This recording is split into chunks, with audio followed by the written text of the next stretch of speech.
On September 11th, 2006, thousands from all over the world gathered in New York City, New York. They wore black shirts, reading Investigate 9/11, and held banners that read, "Ask questions, demand answers." This day marked the 5th anniversary of the terrorist attacks of September 11th, 2001. Although the 9/11 Commission report had been published over 2 years prior, many Americans and citizens worldwide remained convinced that the truth was being withheld from the public.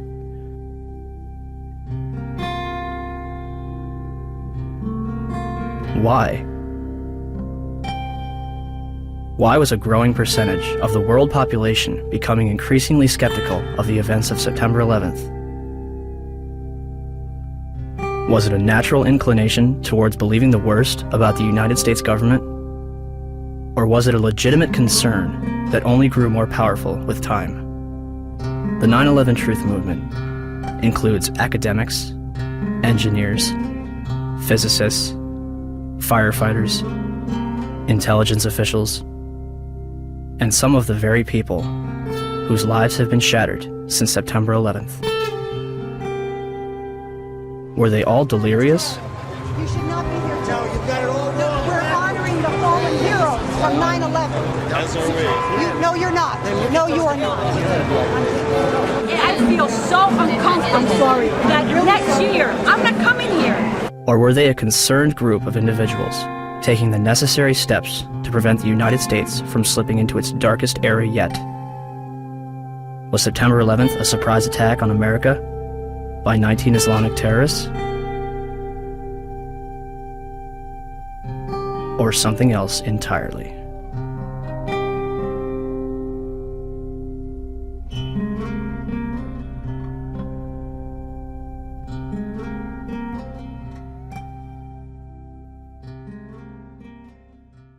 George Bush has spent an uncomfortable day with his people trying to explain away why he failed to pass on warnings the White House had received before September the 11th that terrorists were planning to hijack American aircraft. What happened that day has cast a shadow over just about every area of American life. Now one of the country's best-known journalists has said that the American response to the so-called war on terrorism has created a climate of effective censorship in a land claiming to be the home of free speech. There's never been an American war, small or large, in which access has been so limited as this one. The belief runs so strong in both the political and military leadership that those who control the images will control public opinion. Does it suggest that there was somebody on the inside? He kind of compared it to the Godfather story, you know, where the gun was placed in the men's room. There is also a possibility this could be some kind of inside job. May it have been an inside job? Might these people have gotten help from the inside? I was speculating about that along with others early this morning, but now there's a lot more evidence that suggests it's almost certainly the case. It's an obscene comparison, I'm not sure like it, but there was a time in South Africa that people would put flaming tires around people's necks if they dissented. The fear is that you'll be necklaced here. You'll have a flaming tire of lack of patriotism put around your neck. Now, it's that fear that keeps journalists from asking the toughest of the tough questions and to continue to bore in on the tough questions so often. People let us stay out of our business. A country that hides something is a country that is afraid of getting caught. And in particular, this Bush administration, who is as tight with Saudi Arabia as you can get.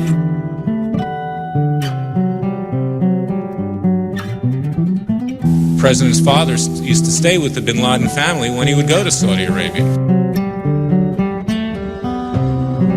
In the past, though, the FBI has sometimes made problems worse by ignoring or denying them. FBI management intentionally and repeatedly thwarted and obstructed my attempts to launch a more comprehensive investigation to identify and to neutralize terrorists.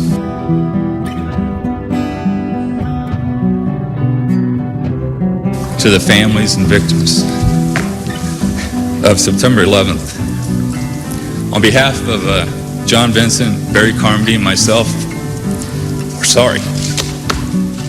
And, I want to say quietly, but as forcefully as I can, that I hope this doesn't go any further. It's gone too far already. I am appalled by it.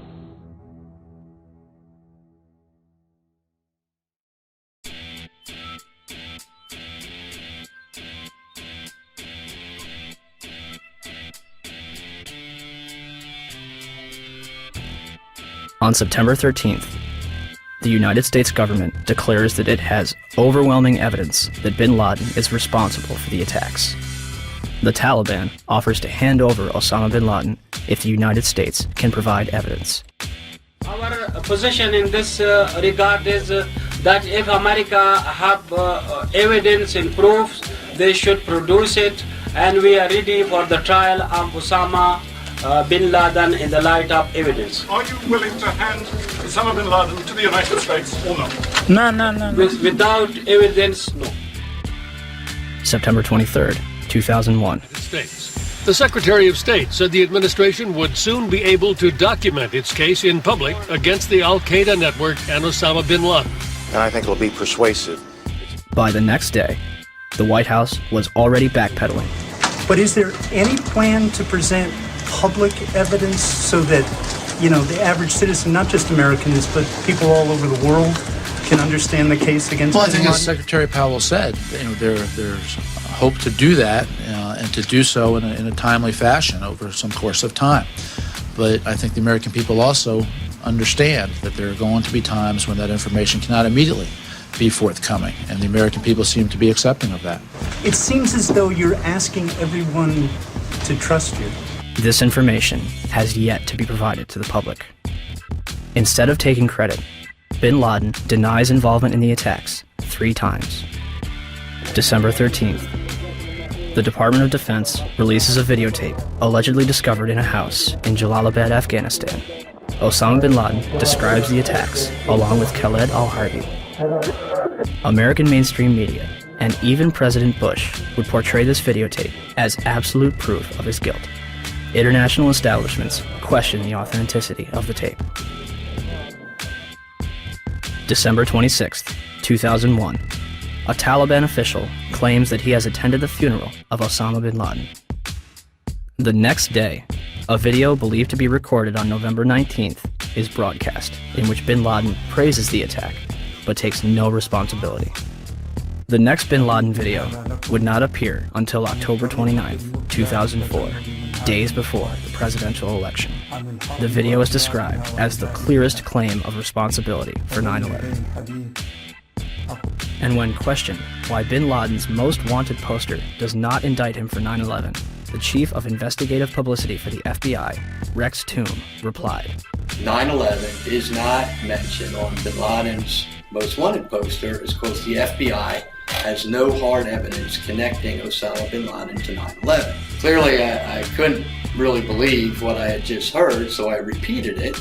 And he said, yes, that is correct. The FBI has no hard evidence connecting Osama bin Laden to 9/11. What evidence do they have? 2 bags belonging to Mohammed Atta checked in at Portland Airport but failed to make Flight 11 at Boston, containing a 757 video tour and flight manual, an Arab-English dictionary, a handheld flight computer, a Quran, and his will. Why would Atta take his will onto a plane that would be destroyed in a fiery inferno? Marwan al-Sheikh's rental car, discovered at Logan Airport, containing an Arabic flight manual, an airport restricted area pass, and documents from Huffman Aviation. Nawaf al-Hazmi's rental car, discovered at Dulles Airport, containing Muhammad Atta's instructions, a check for a flight school in Phoenix, 4 drawings of a 757 cockpit, a knife, and maps of Washington and New York. Satam al-Sakami's passport, discovered below the Twin Towers. Well, Dan, not far from here, a passerby found the passport of one of the hijackers.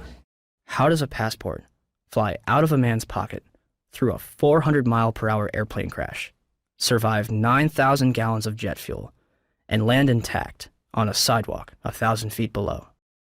Mahed Maked and Nawaf al-Hazmi's ID cards discovered in the wreckage at the Pentagon. An ID, Saeed al-Ghamdi's passport, Ahmed al-Nami's driver's license, passport photos, and a business card found in Shanksville. The list goes on. A former high-level intelligence official commented to New Yorker magazine, "Whatever trail was left deliberately for the FBI to chase." They used hundreds of different payphones and cell phones, often with prepaid calling cards that are extremely difficult to trace. And they made sure that all the money sent to them to fund their attacks was wired in small amounts to avoid detection. Small amounts? Lieutenant General Mahmoud Ahmed, the director of the Pakistani Inter-Services Intelligence Agency, the ISI, was reported to have wired $100,000 to Muhammad Atta in August 2001. This transfer was facilitated by Saeed Sheikh, the man who allegedly kidnapped and murdered Wall Street Journal reporter Daniel Pearl, who is investigating the ties between the ISI and Islamic militants. And the Pakistanis, of course, if you know your history, have only been a couple of degrees of separation away from the so-called Al-Qaeda hijackers. The ISI has had a long-standing relationship with the Central Intelligence Agency, dating back to the 1980s with the establishment of the Mujahideen in Afghanistan, which would evolve into Al-Qaeda. I focus in on the wire transfer that General Mahmoud Ahmed wired to Muhammad Atta right before 9/11. That's pretty crucial because General Mahmoud Ahmed was actually meeting with key Washington, D.C. insiders, Senator Bob Graham, Porter Goss, the future director of CIA, on the morning of 9/11. And he has a relationship not only with the CIA, but with Dick Armitage at State Department, Mark Grossman at State Department. Yes. Are you aware of the reports at the time that ISI chief was in Washington on September 11 and on September 10th, $100,000 was wired from Pakistan to these groups here in this area? And why he was here, was meeting with you or anybody in the administration? I have not seen that report, and he was certainly not meeting with me. Yes? In the White House transcript of this exchange, which is delivered to the press, the information about the ISI is censored. Bob Graham and Porter Goss will later co-head a joint inquiry which publicly claims that the Bush administration received absolutely no intelligence that could have prevented the attacks. The meeting begins at 8 a.m. over breakfast at the Capitol building and lasts through Flight 175's impact with the South Tower. During his visit, which began on September 4th, Ahmed would also meet with the present CIA director, George Tenet. A month later, after reports of the transfer between himself and Atta, Mahmoud Ahmed retires from the ISI. The 9/11 Commission report will later conclude that they saw no evidence that any foreign government or foreign government official supplied any funding. The Commission decided not only to omit the information, but to deny it entirely. On 172, page 172 of your report, the 911 report, you state, quote, "The U.S. government has not been able to determine the origin of the money used in the 911 attacks. Ultimately, the question is of little practical significance," end quote. How can you state that the question of who bankrolled the deaths of 3,000 American people on September 11th is, quote, of little practical significance? Because it costs so little money. That's the awful thing about it. It costs less than $500,000. That's why it was so hard to trace. We were able to find pieces of the $500,000, but it came in very small pieces. And you said earlier $500,000 to do the 9/11 operation. Well, we know that $100,000 was wired to Muhammad Atta directly from the head of Pakistani ISI. Well, I'm not aware of $100,000. But the Pakistan, I think, is the most dangerous country in the world. Why was there such a vested interest in covering up the transaction between the ISI and Muhammad Atta? And let's talk about that wire transfer, because Governor Kaine had no basis for denial, because the FBI and the Wall Street Journal confirmed the General Mahmoud Ahmed wire transfer I'm talking about. But the 9/11 Commission deliberately said that funding is not important and assigning blame is not important to them, but it is to us. As if their funding was not suspicious enough, a number of hijackers reportedly trained at U.S. military bases. As hard as this is to believe that two of the alleged terrorists involved in what happened on Tuesday may have attended schools run by the U.S. military. Now, this is according to a senior defense official.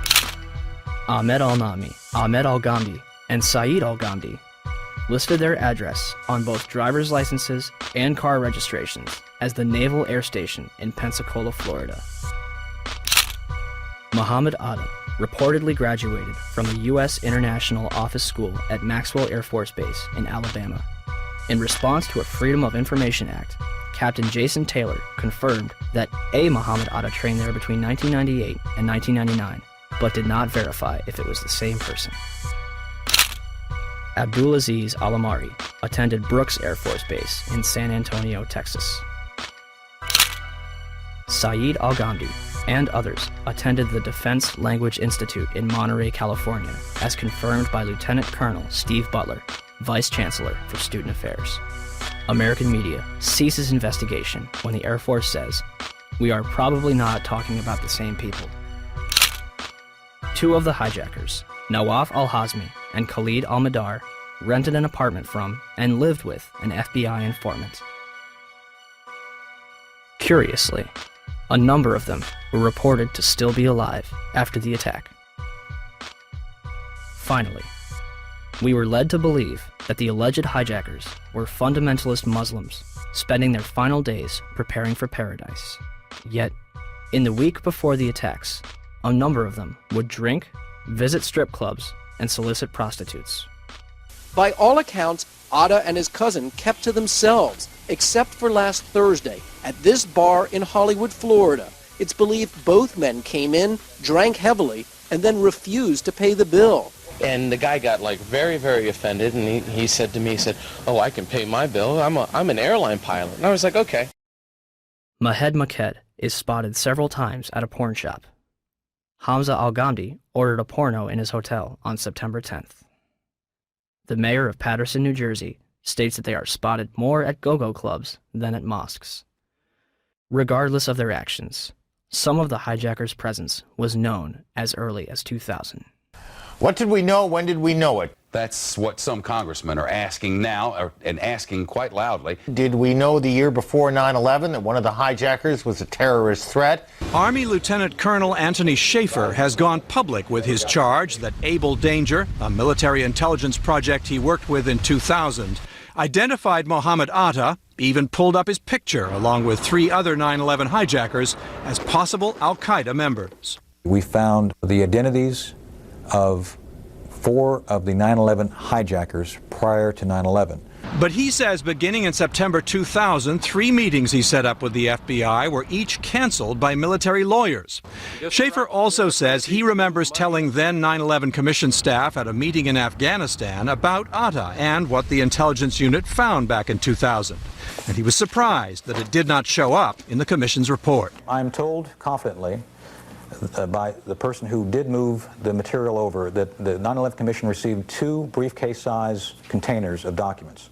I can tell you for a fact that would not be 1/20th of the information that Able Danger consisted of during the time we spent. A 9/11 Commission spokesman said nothing they got from the Pentagon in early 2004 backed up Schaefer's claim, quote, "None of the documents turned over to the Commission mentioned Muhammad Atta or any of the other future hijackers." Where is it? Where's the beef? Where's the substance? Where is this mysterious chart that purportedly says that Atta was connected in some real way to these other hijackers? We'd love to see it. The company responsible for the chart, Orion Scientific Systems, would claim that only 2 charts were produced and that Atta was not present on either one. Throw them all out, John. These are all the charts. Spread them out. These are all Orion-produced charts. These charts were all done by the data mining efforts. So the Orion Corporation lied to the Senate Judiciary Committee staff. All data mining efforts, and yet the company said to the Senate Judiciary staff, "We don't have any of those charts. They're not ours." Well, here they are. And their logos are on each one of them.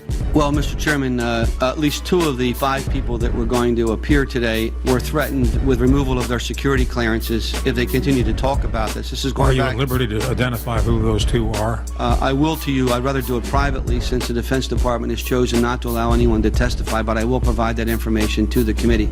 For the life of me, I don't understand why, as I understand it, I stand corrected if I'm wrong, but I understand the witnesses we assumed we were going to get to hear from the Defense Department have been pulled. They may be or may not be in the room, but have been instructed that they cannot testify. I think that's a big mistake. This is actually a chart of Al-Qaeda and the various cells around the world. Much of this data, most of it was obtained prior to 9/11 by the work of Able Danger. As you see, there is an actual photograph of Muhammad Atta. What does that depict generally? It depicts the organizational and activity associations of Al-Qaeda operatives that were involved in 9/11 and related events. And at the time, if the Commission had looked into this in early 2004, the charts that had Muhammad Atta on it still existed. There was a chart in Mr. Smith's office. There was the chart that still should have been in the Defense Intelligence Agency because it wasn't destroyed within Lieutenant Colonel Schaefer's files until the spring of 2004. The same with the chart that Mr. Smith had. Our support to Able Danger became severely restricted and ultimately shut down due to intelligence oversight concerns. I was supported vigorously by both the LEWA and the INSCOM chain of commands, and we actively worked to overcome this shutdown for the next several months. In the midst of this shutdown, I, along with one of my analysts, Chief Warrant Officer 3 Terry Stevens, were forced to destroy all data, charts, and other analytical products that we had not already passed on to SOCOM related to Able Danger. Another former DoD official will testify today that he was ordered to destroy up to 2.5 terabytes of data. Now, I don't know what a terabyte of data is, so we contacted the Library of Congress. It's equal to 1/4 of all the entire written collection that the Library of Congress maintains. Are you in a position to evaluate the credibility of Captain Philpott, Colonel Schaefer, Mr. Westphal, Ms. Preissler, Mr. J.D. Smith as to their credibility when they say they saw Muhammad Atta on a chart? Yes, sir. I believe them implicitly. Lieutenant Colonel Tony Schaefer, who was the first member of Able Danger to go public, has now been told in writing by the Defense Intelligence Agency that he can't speak to members of Congress or their staff without prior approval. And now a security clearance, which allowed him to deal with classified information, has been pulled. The congressman says Schaefer has been gagged, punished for speaking up. The official response to Able Danger began in September 2005 with a letter from 9/11 Commissioner Slade Gordon to Senator Arlen Specter. Gordon concludes by saying that since Condoleezza Rice, President Bush, and the White House denied that Able Danger identified the 9/11 hijackers, it never happened. A 6-month investigation by the Senate Intelligence Committee concluded in December 2006 that Able Danger did not identify Muhammad Atta or any other 9/11 hijacker. Can we be certain that the hijackers were radical Muslims on a suicide mission? Or is there a possibility that they were trained, funded, and protected in our own country? Major Deskins? Yes, ma'am, Sergeant Lorda. Yes. I'm just letting you know for information we're having exercise, SF exercise. We're having a comm out. Okay. Got it. Happy, thanks. All right, thank you. Bye. Between September 2000 and June 2001, the Federal Aviation Administration, FAA, would scramble fighter jets to intercept errant aircraft 67 times. Interceptions are routine and usually occur within 10 minutes of a sign of trouble, such as permanently losing radio contact and transponder signal or flying off course. On the morning of September 11th, according to official accounts, 4 commercial airliners would be off course and out of communication, and not one of them would be intercepted.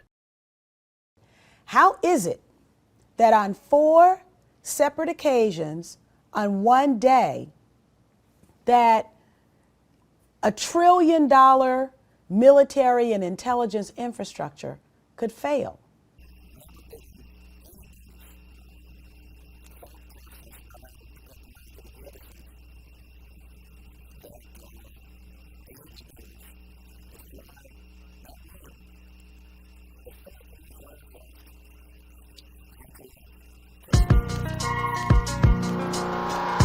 I don't think anybody could have predicted that these people would take an airplane and slam it into the World Trade Center, take another one and slam it into the Pentagon. Nobody in our government, at least, and I don't think the prior government that could envision flying airplanes into buildings on such a massive scale. But that turns out not to be true. U.S. military planners did envision and practice those very scenarios. As reported by USA Today, the North American Aerospace Defense Command, NORAD, conducted exercises with fighter jets, simulating hijacked planes flown into the World Trade Center in the 2 years before the attacks. Pentagon planners also envisioned the attack on the Pentagon 5 months before it happened. According to this April 2001 Pentagon email, Air Force officials wanted a war game, having a terrorist group hijack a commercial airline and fly it into the Pentagon. The idea was to check response times to launch fighter jets, but according to the Pentagon email, the plan was ultimately rejected by senior Pentagon officials as too unrealistic. Still to come are questions, big questions, about NORAD's response on the day of the attack. Why, despite all the exercises and the planning, Peter, jet fighters were not in place anywhere near New York or Washington. Quite an amazing story. Many thanks, Brian. Brian Ross. One drill, called Amalgam Virgo, was conducted on June 1st and 2nd, 2001, and simulated successful terrorist attacks. Its purpose was to focus on unconventional threats, including an airborne hijacking. One plan would simulate the hijacking of a commercial airliner, which would be crashed into the Capitol. The second part of the exercise, which was planned but not executed before 9/11, involved 2 planes with actual pilots on the flight deck. FBI agents would hijack the planes and divert them to secure locations. And on its cover, Osama bin Laden. In fact, multiple war games were underway on 9/11 itself. The question was, we had 4 war games going on September 11th, and the question that I tried to pose before the secretary had to go to lunch was whether or not the activities of the 4 war games going on September 11th actually impaired our ability to respond to the attacks. The answer to the question is no, did not impair our response. In fact, General Eberhard, who was then the commander of North American Aerospace Defense Command, as he testified in front of the 9/11 Commission, I believe he told them that it enhanced our ability to respond. There were 2 CPXs. There was 1 Department of Justice exercise that didn't have anything to do with the other 3, and there was an actual operation ongoing because there was some Russian bomber activity up near Alaska. So, did the war games ultimately help or hinder our response? September 11th was day 2 of Vigilant Guardian, an exercise staged by the Joint Chiefs and NORAD, which simulated hijacked planes in the northeastern United States. Vigilant Guardian is a branch of Global Guardian, a mass Armageddon exercise being conducted at Offutt Air Force Base in cooperation with NORAD. Originally scheduled to take place in late October, Global Guardian was moved to September. The exercise is reportedly canceled after the second Twin Tower is hit. 3 E-4B Doomsday planes remain airborne. 2 government sources familiar with the incident tell CNN it was a military aircraft, but say the details are classified. This comparison of the CNN video and an official Air Force photo suggests the mystery plane is among the military's most sensitive aircraft, an Air Force E-4B. The E-4B is a state-of-the-art flying command post, built and equipped for one reason: to keep the government running no matter what, even in the event of a nuclear war. Ask the Pentagon, and it insists this is not a military aircraft, and there is no mention of it in the official report of the 9/11 Commission. The Pentagon, the Secret Service, and the FAA all say they, at least for public consumption, have no explanation of the giant plane over the president's house, just as the smoke began to rise across the river at the Pentagon. Barksdale Air Force Base also participated in Global Guardian. Instead of returning directly to Washington, D.C., President Bush would fly to both Barksdale and Offutt Air Force Base before returning to the White House. Another drill, Northern Vigilance, moved fighter jets to Canada and Alaska to monitor a fleet of Russian MiGs on a training mission. Northern Vigilance also placed inputs onto military radar screens. Also referred to as phantoms, inputs are simulated errant aircraft, which appear real to those participating in the exercise. We fought many phantoms that day. 3 F-16s from Andrews Air Force Base, located 15 miles from the Pentagon, are flown 180 nautical miles away for a training mission in North Carolina. Fort Belvoir, an Army base 10 miles south of the Pentagon, intended to test security in case of a terrorist attack. Employees in the Office of Emergency Management on the 23rd floor of World Trade Center Building 7 continue preparations for Tripod, a biological attack drill scheduled for September 12th. Finally, the National Reconnaissance Office in Virginia begins a drill at 8:45, conducted by a team from the CIA, in which a plane crashes into their building. Also, a number of war games were being conducted that have yet to be fully disclosed. Ask about the war games that were planned for 9/11. Commissioner Gorelick. Could you please be quiet? We have only a few minutes with General Myers. I'd like to ask a question. General Myers, I'm sorry. I would ask, please, people in the audience to be quiet if you want to stay here. Sir, statement. This commission has not answered my questions. I'm walking out. It's a farce. I will. Thank you. So let me get this straight. On the morning of 9/11, the United States is running drills in which hijacked aircraft go in and out of radar. Fighter jets are flown out of the United States, and planes are crashed into buildings. What a coincidence. And in terms of what motivated me to bring all the aircraft down, as you see one thing happen, that's an accident. When you see two of the same thing occur, it's a pattern. But when you see three of the same thing occur, it's a program. And so at that point, I decided to bring all the aircraft down. And so, at 9:45, all airborne planes were forced to land. This order applied to all civilian aircraft. Certain military planes were allowed to remain airborne. By 12:16 that afternoon, the FAA managed to ground over 4,000 planes without incident. During the time that the airplane coming in to the Pentagon, there was a young man who would come in and say to the vice president, the plane is 50 miles out, the plane is 30 miles out. And when it got down to the plane is 10 miles out, the young man also said to the vice president, do the orders still stand? And the vice president turned and whipped his neck around and said, of course the orders still stand. Have you heard anything to the contrary?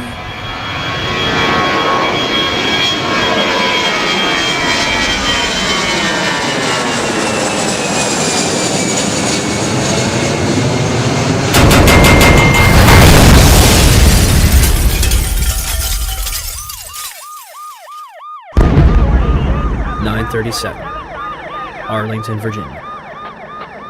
American Airlines Flight 77 allegedly crashes into the ground floor of the Pentagon. Pentagon authorities will deny that the building had anti-aircraft defense. The FBI arrives within minutes, and the site is declared a federal crime scene, becoming their exclusive responsibility.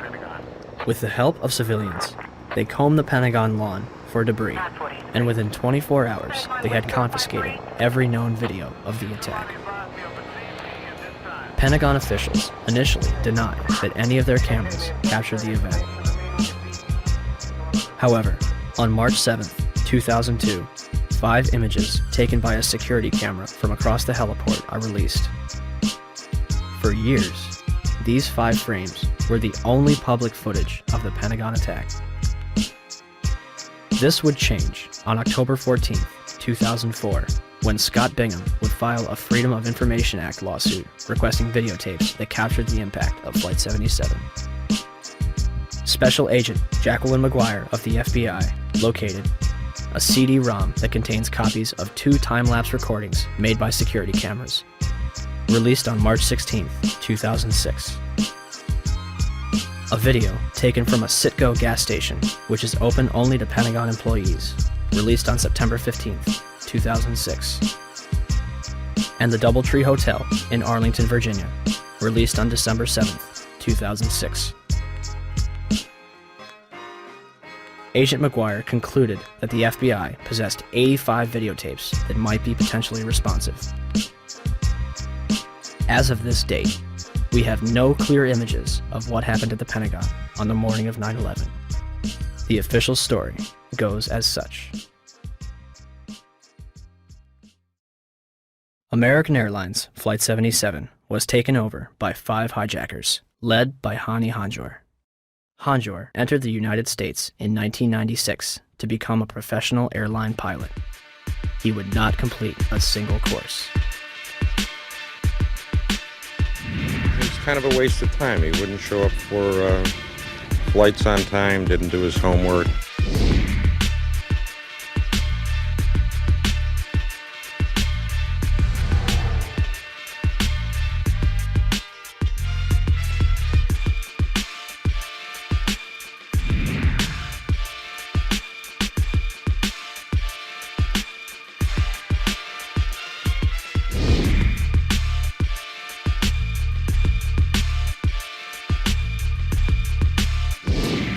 Average or below average piloting skills.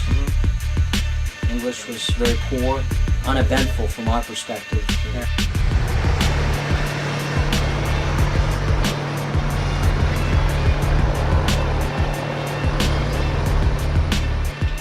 The 9/11 Commission concludes that Hanjour was perhaps the most experienced and highly trained pilot.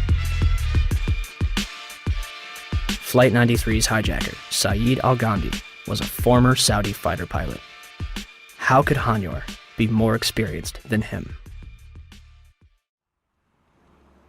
On the morning of 9/11, Hani Hanjour and his 4 accomplices traveled to Dulles International Airport outside of Washington, D.C.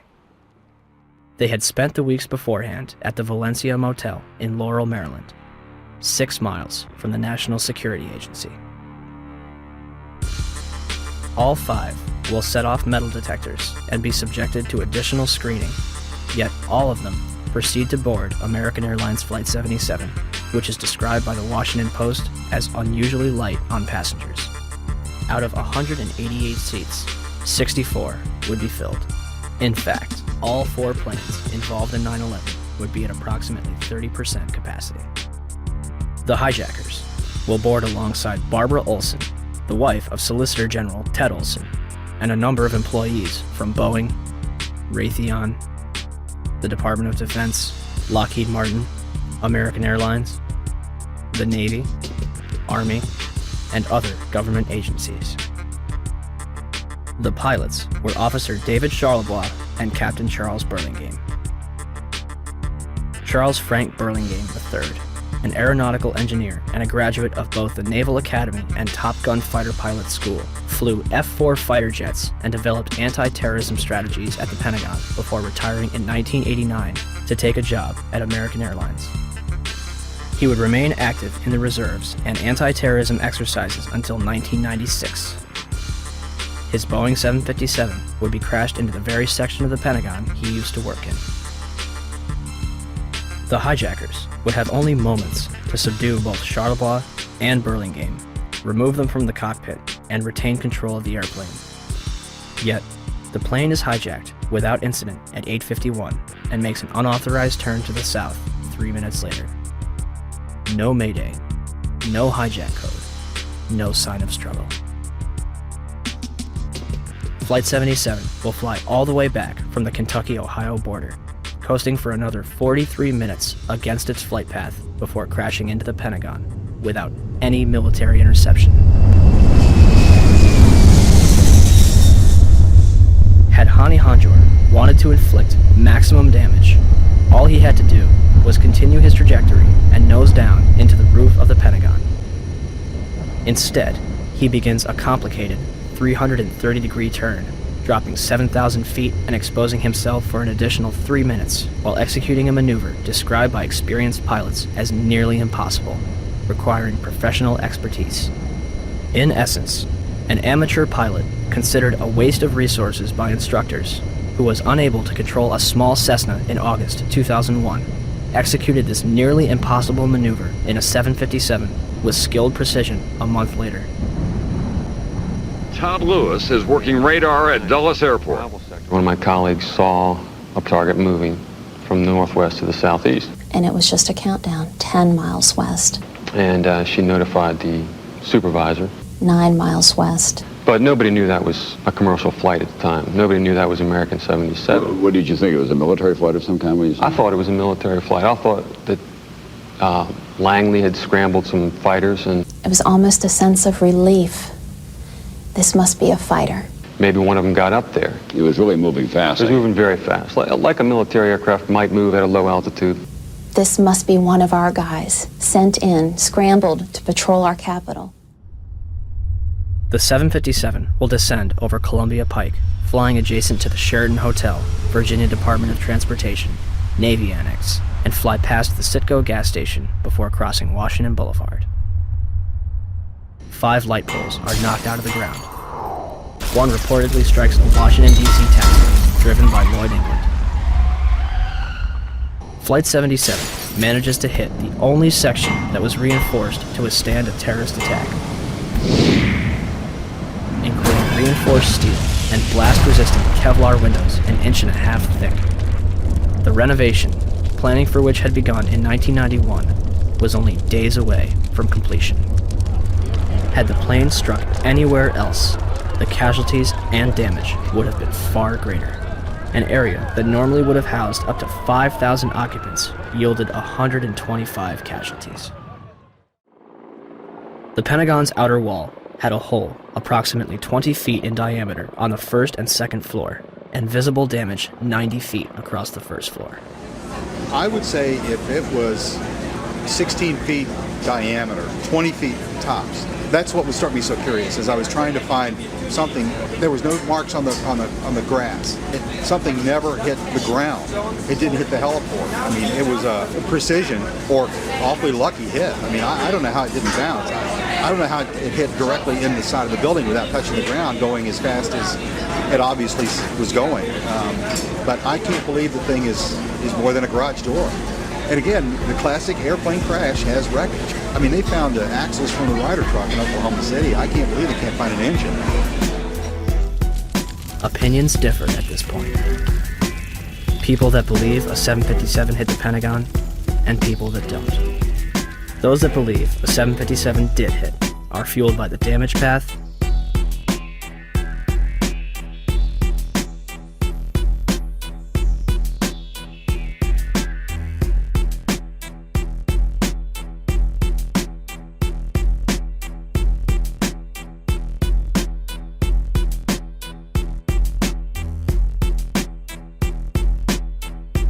wreckage outside the building,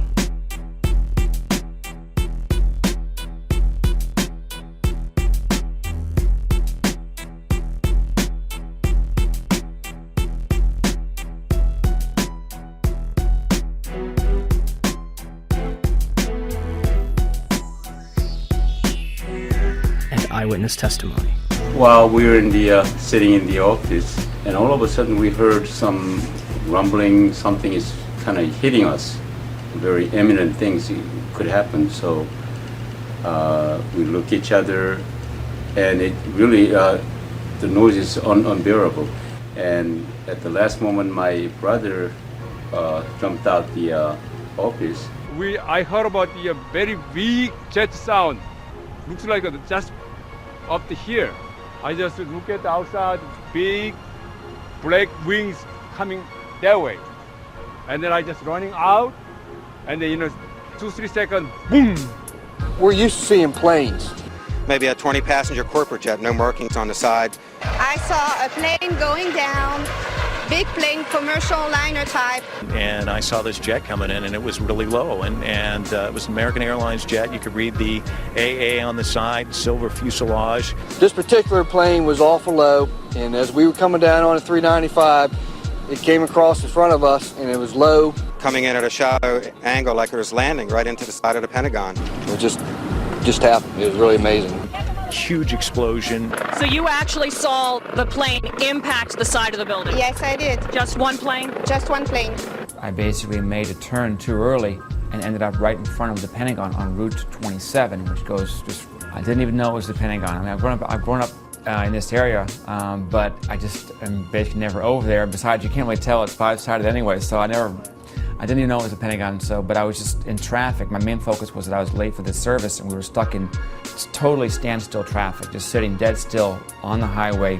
And basically, without warning, there was just the sensation of something coming over the top of us.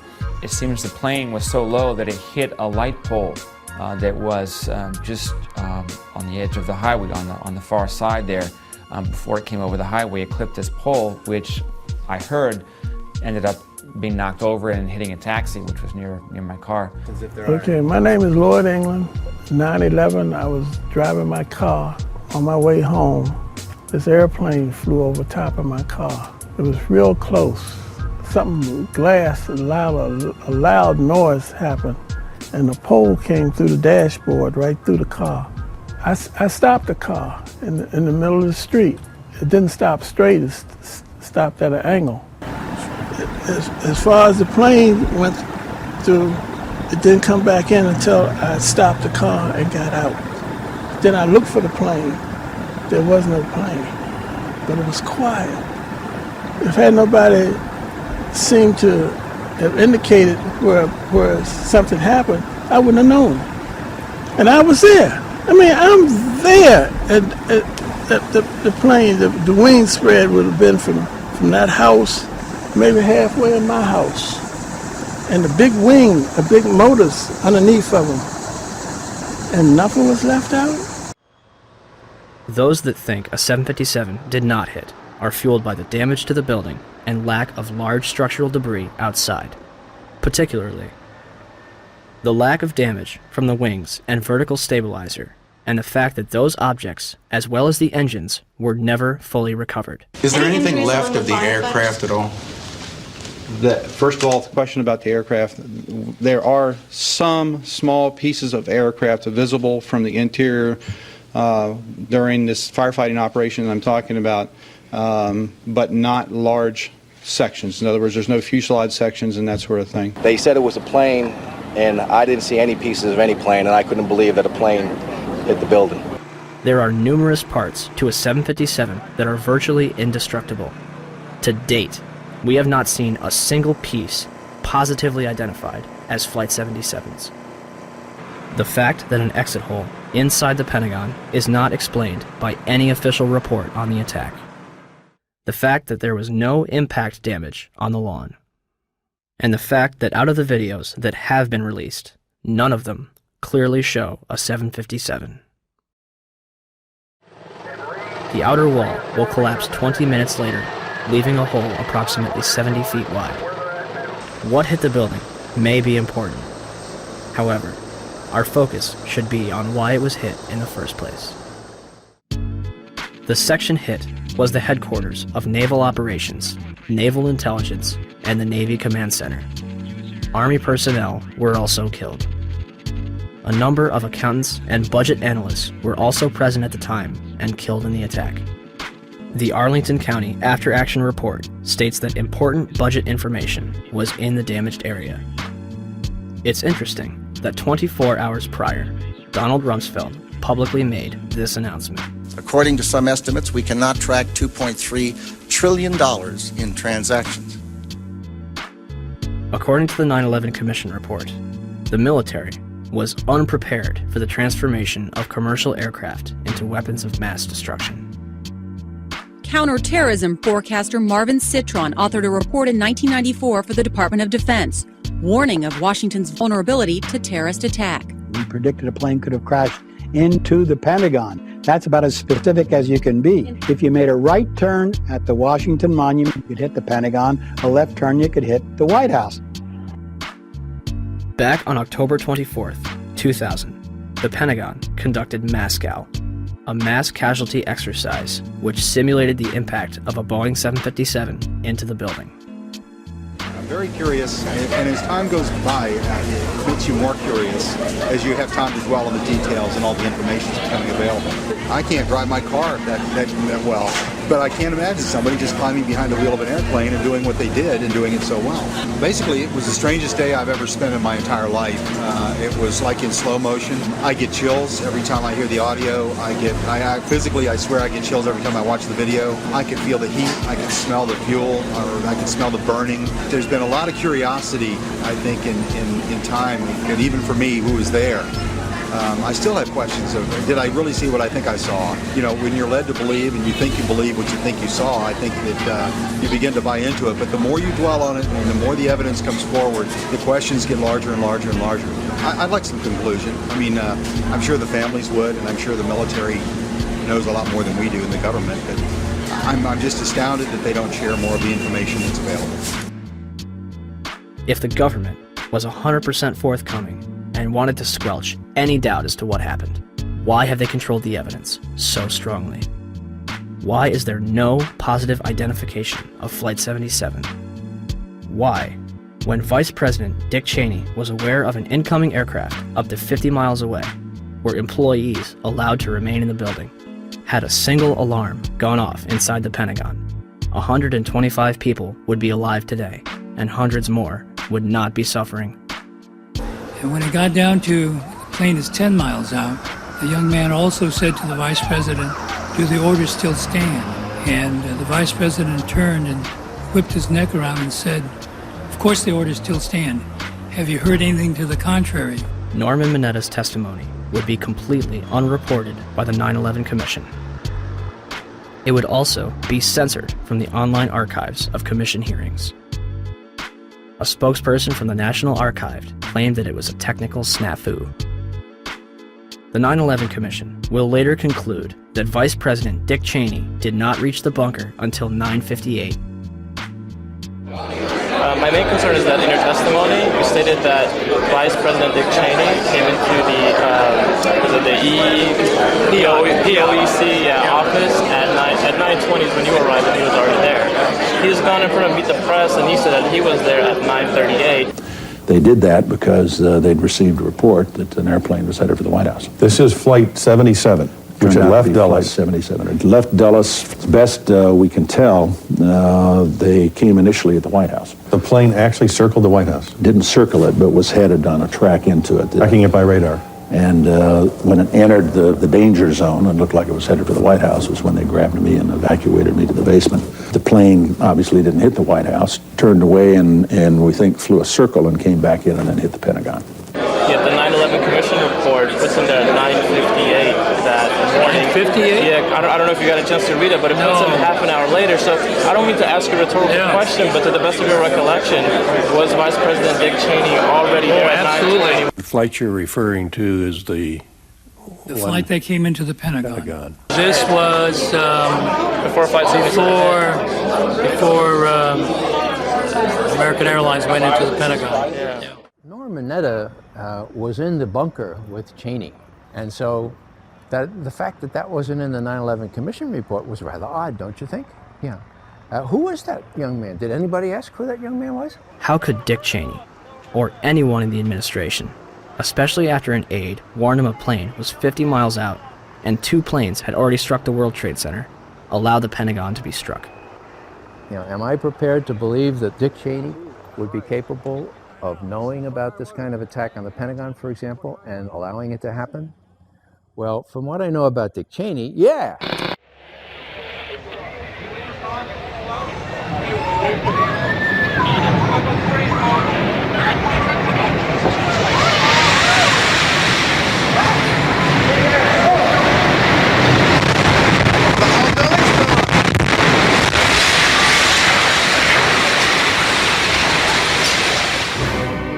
(9:59), New York City, New York. The South Tower of the World Trade Center, 110 stories tall, collapses to the ground in approximately 10 seconds. 29 minutes later, the North Tower follows suit, also collapsing in approximately 10 seconds. Later that evening, at 5:20, World Trade Center Building 7, 47 stories tall, collapses to the ground in under 7 seconds. The official explanation is that falling debris from the North Tower created a series of fires inside the building. If this is true, it would be the third steel-frame skyscraper in history to completely collapse because of damage and fire. The first two would be the Twin Towers. February 23rd, 1991. One Meridian Plaza, a 38-story skyscraper in Philadelphia, burned for 18 hours across 8 floors. It is later described by officials as the most significant fire of the century. It did not collapse. October 17, 2004. A 56-story skyscraper in Caracas, Venezuela, built in 1976, burned for over 17 hours and spread across 26 floors. It did not collapse. February 13th, 1975. A 3-alarm fire broke out between the 9th and 14th floors of the North Tower. No one died. The building was unoccupied. The fire began in an electrical wiring closet on the 11th floor. There should have been fire stops to prevent it from spreading, but there weren't. The fire spread to 6 other floors. Even without a sprinkling system, fire department officials and building officials here say that there's no chance the World Trade Center could become a type of towering inferno. The fire is so intense, it leads to the installation of sprinkler systems, which would come in handy on May 19th, 1975, when 7 fires strike the complex. The South Tower had garbage fires dispersed between the 25th and 36th floor, and the North Tower had a fire on the 11th floor. 6 of the fires were minor, but the 7th on the 32nd floor of the South Tower caused heavy damage. Guess what? They did not collapse. September 11th, 2001. 2 110-story skyscrapers, completed in 1973, burned for 56 minutes over 8 floors and 103 minutes over 5 floors, respectively, before collapsing completely to the ground. Some argue that this was due to the construction of the Twin Towers.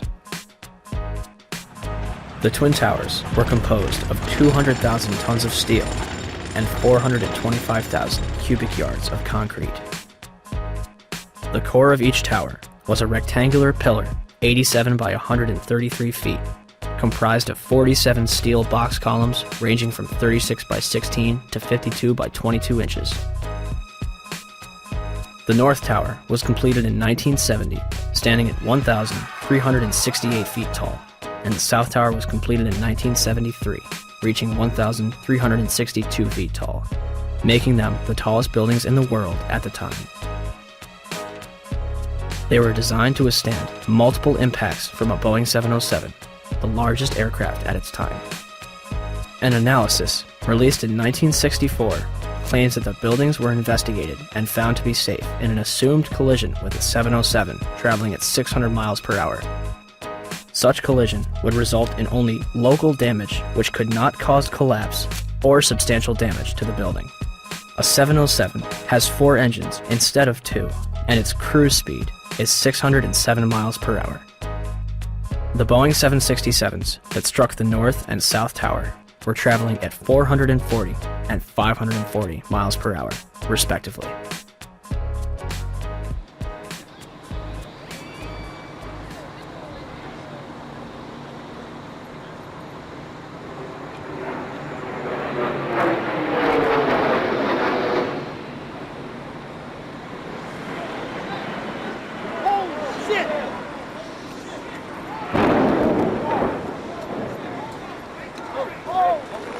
Breaking news on WCBS 880, right here, right now.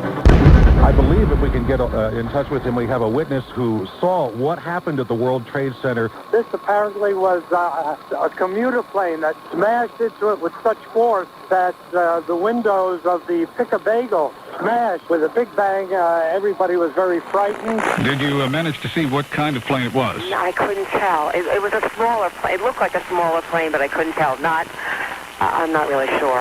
A medium-sized body plane with engines on both sides, almost like a gray-black color in nature on the plane. I would say it wasn't a huge jet, but it was a plane that sounded like it was a fighter jet overhead. I work right next door at 74 Trinity Place. We heard the first one come in. I didn't know what it was. It sounded like a missile. Oh my God, Ed, another plane just hit the World Trade Center. Another plane. It was a medium-sized plane. Unbelievable. It would appear, Jim, as if there's more smoke coming from the ground at some point. Well, we used to have another, things have fallen to the ground and are burning. And we have... One gentleman told me he was on the 65th floor standing next to an elevator when the elevator exploded and knocked him out of his shoes. Another woman said that she was working on the 49th floor and she's seen people in the stairwells with burns, broken arms. People are passing out of the stairwells from the heat. She says there's a lot of heat and smoke. It's a horrible scene here. I'm live at Broadway and Fulton. Allison Keyes, WCBS 880 News. All right, thank you, Allison. Basically, there's people running around down the street. All the glass panes that are on the bottom part of the World Trade Center are all blown out. When I first heard it and ran over to the window, it looked like there was fire on the bottom floor. Well, they're ahead there. And all of this, the world... Oh, wait. Oh, my God. Oh, my God, the building fell. Are you there? The building just fell. You said it sounded like the 4th of July. You heard a big explosion before the building fell? I saw it as it was happening, and it sounded as if you had 100 of those little black cat firecrackers and you lit them all off at once. That's what it sounded like. It sounded like the finale of the 4th of July over the East River. Oh, my God. We just witnessed some kind of secondary follow-up explosion. 10 o'clock Eastern Time this morning, just collapsing on itself. We have no idea what caused this. Almost looks like one of those planned implosions. As if a demolition team set off. When you see the old demolitions of these old buildings, it folded down on itself and it is not there anymore. If you wish to bring anybody who's ever watched a building being demolished on purpose knows that if you're going to do this, you have to get at the under infrastructure of a building and bring it down. Right now, police have to determine is whether that explosion was caused from the initial impact of the plane or whether it was something that was exploded on the ground. Generally speaking, for a building to collapse in on itself like that, it would seem to indicate that there could have been an explosion, a bomb planted on the ground that would make the building collapse within itself. By that evening, eyewitnesses and experts alike were rushing to defend the official narrative of events, claiming that raging jet fuel fires melted the steel inside the Twin Towers. I saw this plane come out of nowhere and just ream right into the side of the Twin Tower, exploding through the other side. And then I witnessed both towers collapse, one first and then the second, mostly due to structural failure because the fire was just too intense. When one of those airplanes crashed into one of the towers, it was the equivalent of a 6-point earthquake. Marlene Davis is the Dean of Architecture at the University of Tennessee. She calls the 110-story tall twin tower tube structures. That means there are no internal columns holding it up. You know, when we saw this yesterday, people said, oh my goodness, there was a bomb on there. There must have been a bomb that collapsed. Must have been a bomb below. Right, that finished the job. Well, it turns out we heard from experts who said that, you know what, the fire on those floors, probably 1,500 degrees. Steel can only withstand so much because the steel structure that holds the building up was on the outside, and essentially the building started to melt and it gave way and it toppled. Engineers suspect the temperatures inside the crash areas could have quickly reached well over 1,000 degrees, perhaps approaching 2,000 degrees, beyond the melting point of any steel. They were not designed, perhaps, to take a direct strike from something the size of a 737 or an Airbus, perhaps fully loaded with fuel. Steel will melt.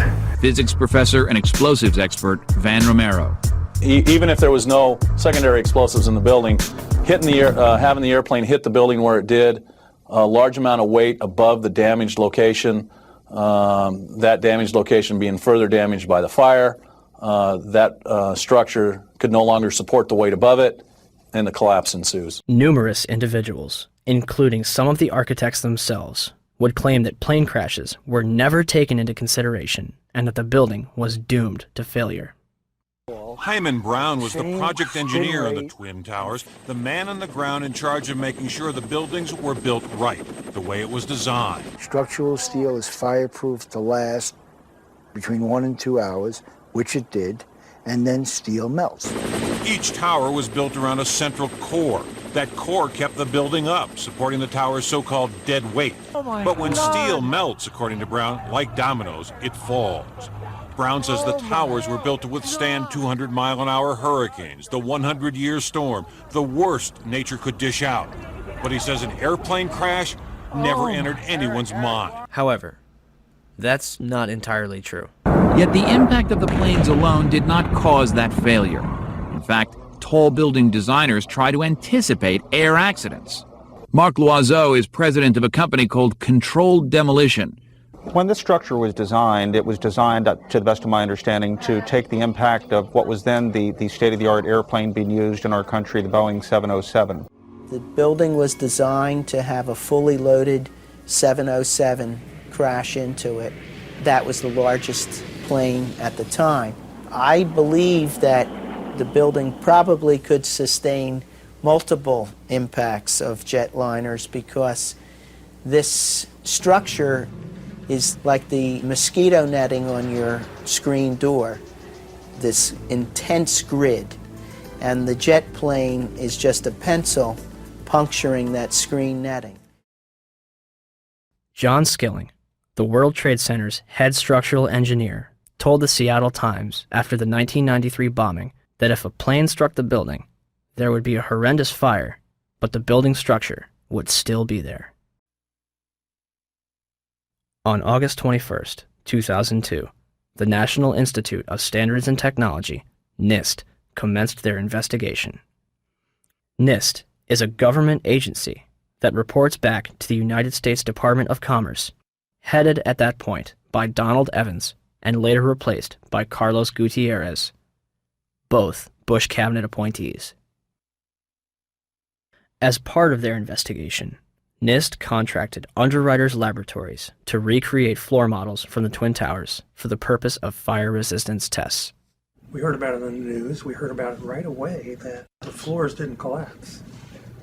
Okay, so they tested these huge models. They're models, but they're huge. I mean, one model was essentially the same size and exactly the same as one of the types of floor sections used. And they tested it according to ASTM E119. They exposed it to much longer fire and higher temperatures than we know were present in the World Trade Center. So right away there was a problem. And that's August of 2004. The final report was released on October 26, 2005, producing over 10,000 pages. It will not explain the actual collapse of the buildings. They only claim to get to collapse initiation and state flatly that it led to global collapse. The report, admittedly, does not actually include the structural behavior of the tower after the conditions for initiation were reached and collapse became inevitable. We were charged with finding out the cause of the collapse, and we found what happened. I think we've scientifically demonstrated what was required to initiate the collapse. Once the collapse initiated, the video evidence is rather clear. It was not stopped by the floors below, so there was no calculation that we did to demonstrate that, what is clear from the videos. NIST concludes that they found no evidence suggesting that the World Trade Center towers were brought down by controlled demolition. Where would people get an idea like that? 1. Except for material that was blown outwards, the Twin Towers collapsed into their own footprint symmetrically at nearly free-fall speeds. Newton's laws of motion determine how long it takes an object to travel a certain distance in complete freefall.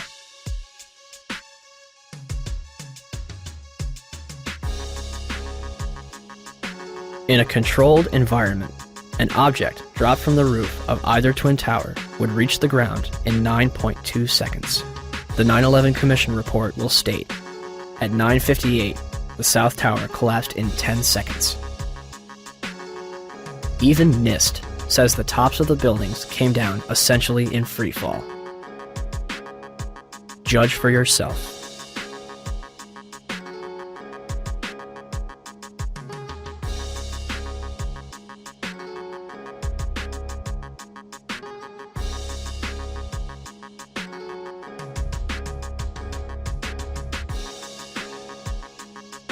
And our conclusion is that the building should not have fallen that rapidly if indeed fire caused the collapse. And in fact, there's one mechanical engineer, Gordon Ross, in the Journal of 911 Studies, who's done a thorough analysis based on conservation of momentum. If the official story was correct, then the heating that was supposed to cause the failure would have been a much slower event, and it would have been an asymmetric event. For the tower to collapse straight down onto itself flies in the face of what we know about steel and how steel behaves. When we have a failure in one area, then the failures tend to continue within that area, and you'd see an asymmetric collapse, possibly the upper section falling off as it twisting away from the tower and falling off. But it's very unusual to see the upper section falling straight through the path of the greatest resistance, which was straight down through the middle of the tower. It just does not add up. 2. Molten metal exceeding 2,000 degrees Fahrenheit was discovered in the rubble of Ground Zero, underneath the Twin Towers and Building 7.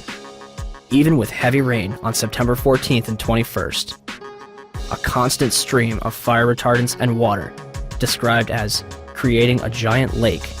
These fires would not be extinguished until December 13th, 2001, making it the longest burning structural fire in history.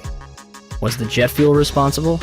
Dr. Frank Gale, who was working with NIST, claimed in 2005. Your gut reaction would be that the jet fuel melted the steel. Indeed, it did not. The steel did not melt. The temperatures that we know existed within the collapse, within the debris pile, are physically impossible from an atmospheric jet fuel fire. Cannot be done. I'm curious about the pool of molten steel that was found in the bottom of the towers. I am too. And please tell me about it. Have you seen it? Well, not personally, but eyewitnesses there found huge poles of molten steel beneath the towers, and some scientists don't think that the collapse of the building could have melted all that steel. First of all, let's go back to your basic premise that there was a pool of molten steel. I know of absolutely nobody, and no eyewitness who said so, nobody who's produced it. I was on the site, I was on the steel yards, so I don't know that that's so. You'd get down below and you'd see molten steel running down the channel rails. Like you're in a foundry. Yeah, like lava. Like it was lava from a volcano. Underground, it was still so hot that molten metal dripped down the sides of a wall from Building 6. However, they do hit hot spots occasionally, and everything stops. There were fires of 2,000 degrees Fahrenheit below the ground. I don't know that that's so. There's video of it. Melted around 2,600 degrees Fahrenheit. I think it's probably pretty difficult to get that kind of temperatures in a fire. Well, NASA pictures, thermal images showed those sorts of temperatures in the basement. Would you send them to me? Okay. My name is Mark, and I'm the individual who was questioning Dr. Gross, and he asked me to email to him those thermal images. When I approached him after his talk to get his email address for that purpose, he refused to provide it to me. I think this is important because it reveals the attitude of the NIST investigators, which is one of willful ignorance of what really happened on 9/11. As well as the molten metal in the debris, it was also observed prior to the South Tower's collapse.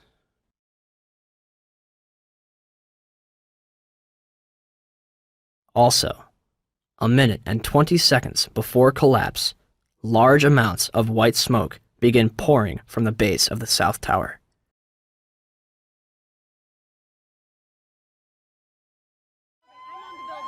Three, the concrete, and in fact, virtually everything except the metal inside the Twin Towers was pulverized as the building collapsed. This pulverized material created pyroclastic dust clouds that raced down city streets, coating lower Manhattan in a fine dust. Pyroclastic clouds generally occur during two events: volcanic eruptions and controlled demolitions.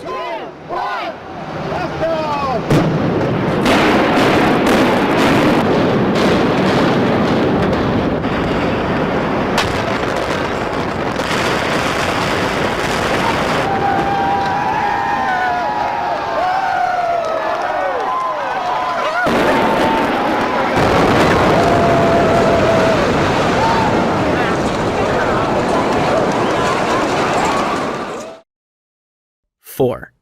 Steel beams weighing up to 200,000 pounds were thrown laterally up to 500 feet.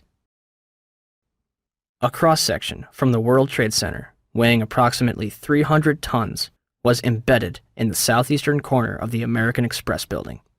This piece would have had to travel at least 390 feet, maintaining enough kinetic energy to embed itself in the corner of the building. What we should have seen in the debris pile was a pyramidal shape. If it had been a gravity-driven collapse, we would have seen a roughly pyramidal shape or a conic shape. What we actually did see was a massive ejection of dust and debris and large sections of steel from well away from the towers, tens of meters away from the towers. That's hard to see a reason for that within a gravity-driven collapse. 5. Firefighters and eyewitnesses reported a series of explosions before and during the collapses.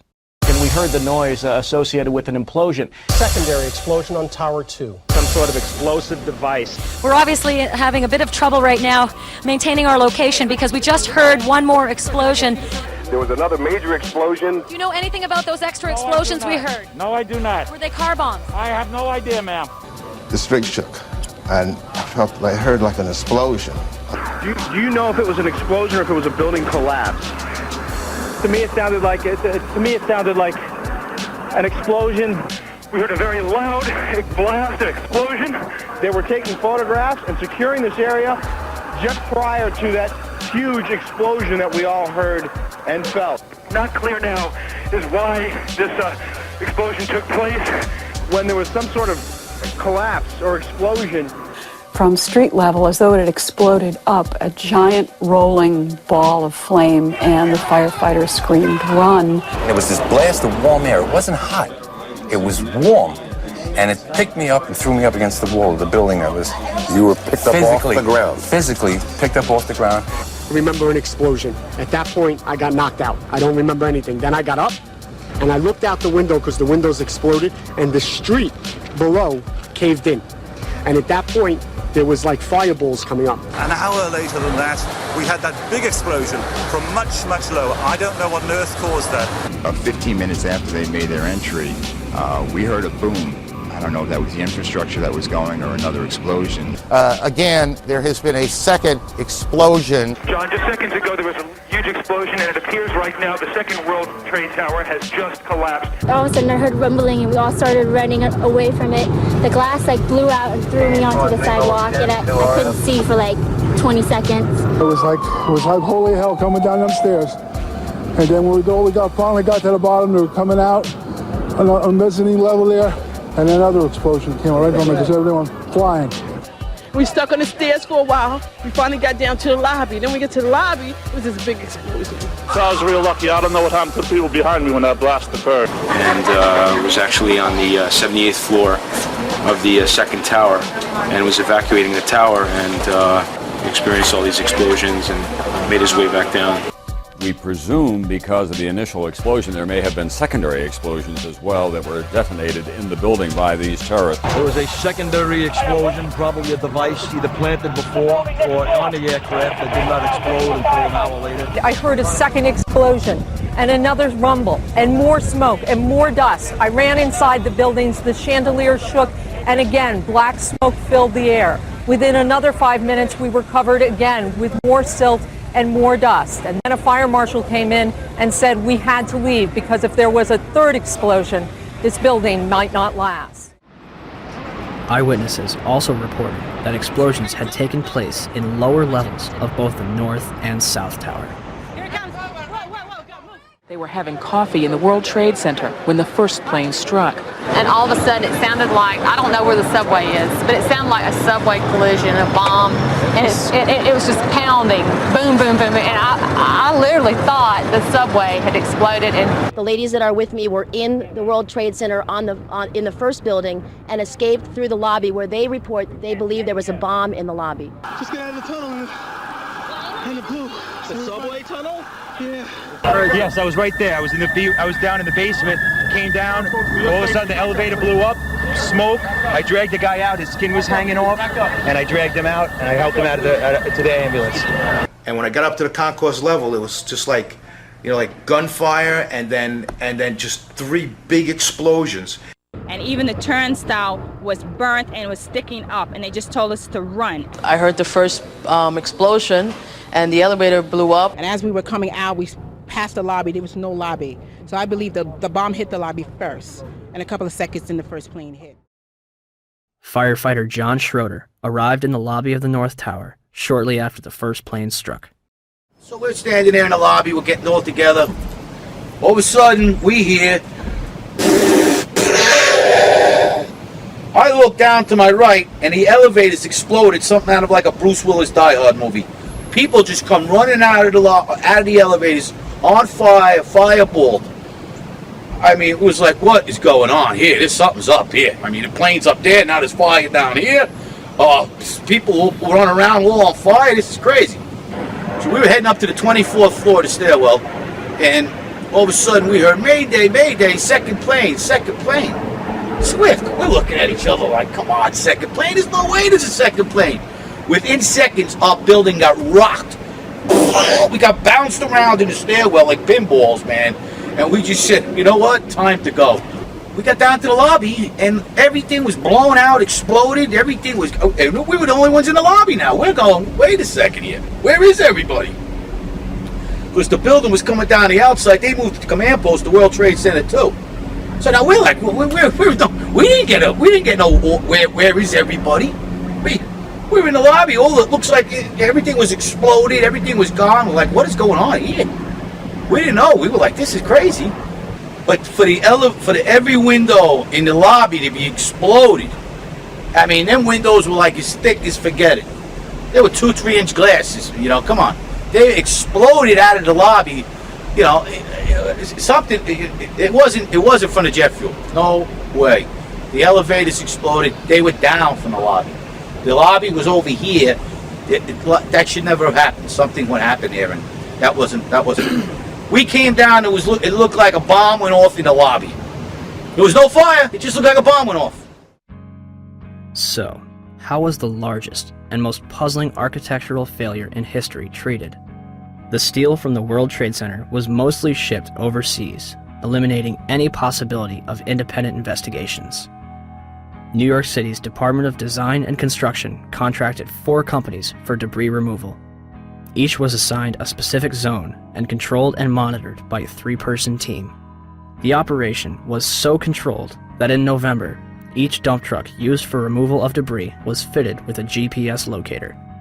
One driver took an extended lunch break and was dismissed from the job. By April 2002, over 185,000 tons of debris had been removed from Ground Zero. FEMA's Building Performance Assessment Team was not even granted access to Ground Zero. They were granted a tour of the site in early October, but were forbidden from collecting samples or examining blueprints. Out of hundreds of thousands of pieces of steel, 150 were preserved at Fresh Kills landfill, from where FEMA conducted its investigation. When the Twin Towers came down, they released over 500 tons of pulverized asbestos into Lower Manhattan, along with lead, barium, mercury, chromium, copper, and several other toxic chemicals. 425,000 cubic yards of concrete is pulverized. 600,000 square feet of glass is turned into dust. During the World Trade Center's construction, spray-on fireproofing comprised of concrete and asbestos was placed on the core columns. When asbestos was outlawed in 1971, they ceased this procedure at the 64th floor of the South Tower. The Port Authority eventually realized that the asbestos presented a problem, and demolition was not an option. In 1989, the Port Authority estimated the removal of asbestos from both the World Trade Center and LaGuardia Airport would have cost up to $1 billion. By 2001, the cost for the World Trade Center buildings alone would have met or exceeded $1 billion. This money would sadly not be needed. Although it was clear that the air was not safe to breathe, the public was urged to return to Lower Manhattan. Wall Street opened back up on September 17th, and children were allowed to go back to school. Firefighters, police, and rescue workers were allowed to toil in lethal conditions using paper masks from Home Depot, while government officials walked around in hazmat suits. My name is John Field. I was hurt at Ground Zero during the cleanup. Wow, you know, I was only there for 5 days before I was horribly injured, and I mean horribly injured. Leading up to that day, every day I was there, I complained that it was an unsafe workplace. Someone's going to get hurt. It just happened to be me. But I let everybody know that someone would get hurt. I was there for 5.5 days. Nobody told me to wear a mask once. Nobody gave a shit when that piece of steel altered my life. But like the thousands that are suffering and sick, I didn't roll over and play dead. And I know human life takes a backseat to the almighty dollar, and that's what makes this country roll and run, is the almighty dollar. But you guys somewhere along the line lost your credibility with me. The Environmental Protection Agency, under direct orders from the White House, told New Yorkers that the air was safe to breathe. The administrator at the time, Christine Whitman, issued an internal memo on September 12th, declaring that all statements to the media should be cleared through the National Security Council before they are released. So what happened? The White House changed EPA press releases to add reassuring statements and delete cautionary ones. September 13th, the EPA draft release, never released to the public, says EPA testing terrorized sites for environmental hazards. The White House changes that to EPA reassures public about environmental hazards. September 16th, the EPA draft says recent samples of dust on Water Street show higher levels of asbestos. The White House version? New samples confirm ambient air quality meets OSHA standards and is not a cause for public concern. And the White House leaves out entirely this warning, that air samples raise concerns for cleanup workers and office workers near Water Street. Why all these changes? We were told that a desire to reopen Wall Street and national security concerns were the reasons for changing the press releases. Christy Todd Whitman should be in jail for manslaughter. Christy, go to jail. Do not piss. Go. Just go to jail. Lock yourself up. When I said that, everybody said, don't you think that's a little harsh? And I said, no. 6 months later, every politician was saying it. Everybody was saying it like it was like saying hi. I pat myself on the back for having the nerve and the audacity to say that. She took orders from Condoleezza Rice, who took orders from the White House. They knew the air was bad. They lied.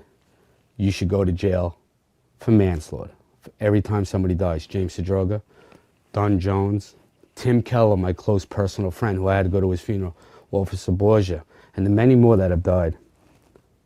I take this personally now. I take it real personal. You got an ex-mayor running for president who claims he helped us. Standing on a pile with a bullhorn, Mr. President and Mr. Giuliani, does not constitute helping anybody. At all. The EPA's public release assured people that there was no significant level of asbestos in the air, and that instead of evacuating, they could clean their homes with a wet rag. More people will die post 9/11 from these illnesses than died on the day itself. By 2006, 70% of the 40,000 Ground Zero workers had developed respiratory problems. Hundreds of them had developed cancer, and over 80 had died.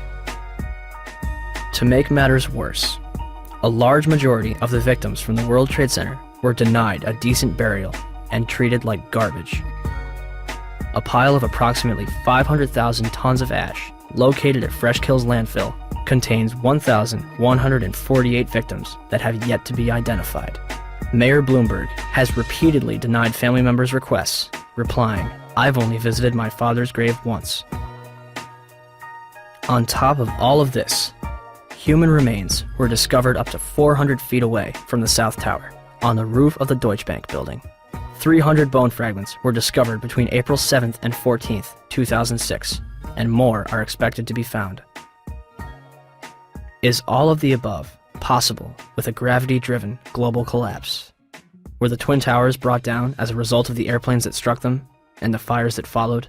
Or were they brought down in a controlled demolition?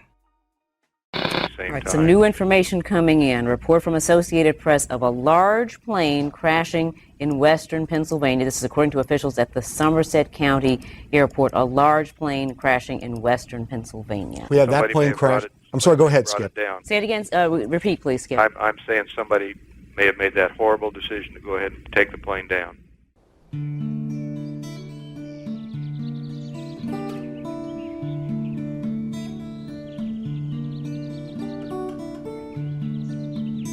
(10:03 a.m.), Shanksville, Pennsylvania. United Airlines Flight 93 allegedly plows into an abandoned strip mine at 580 miles per hour. 20 minutes flying time from Washington, D.C.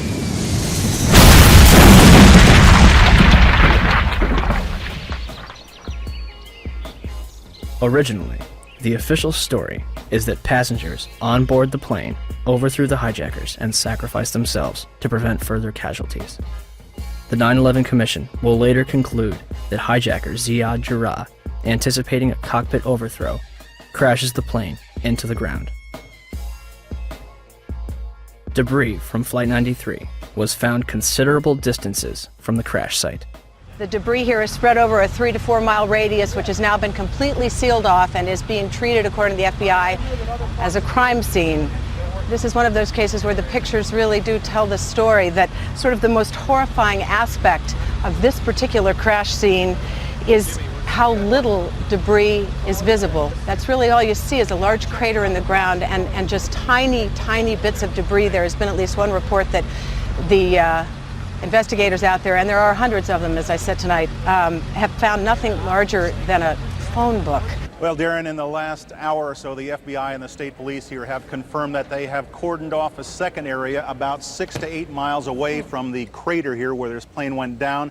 This is apparently another debris site, which raises a number of questions. Why would debris from the plane, and they identified it specifically as being from this plane, why would debris be located 6 miles away? Could it have blown that far away? Seems highly unlikely. Almost all the debris found at this site is within 100 yards, 200 yards away. So it raises some questions. We don't want to over-speculate, of course.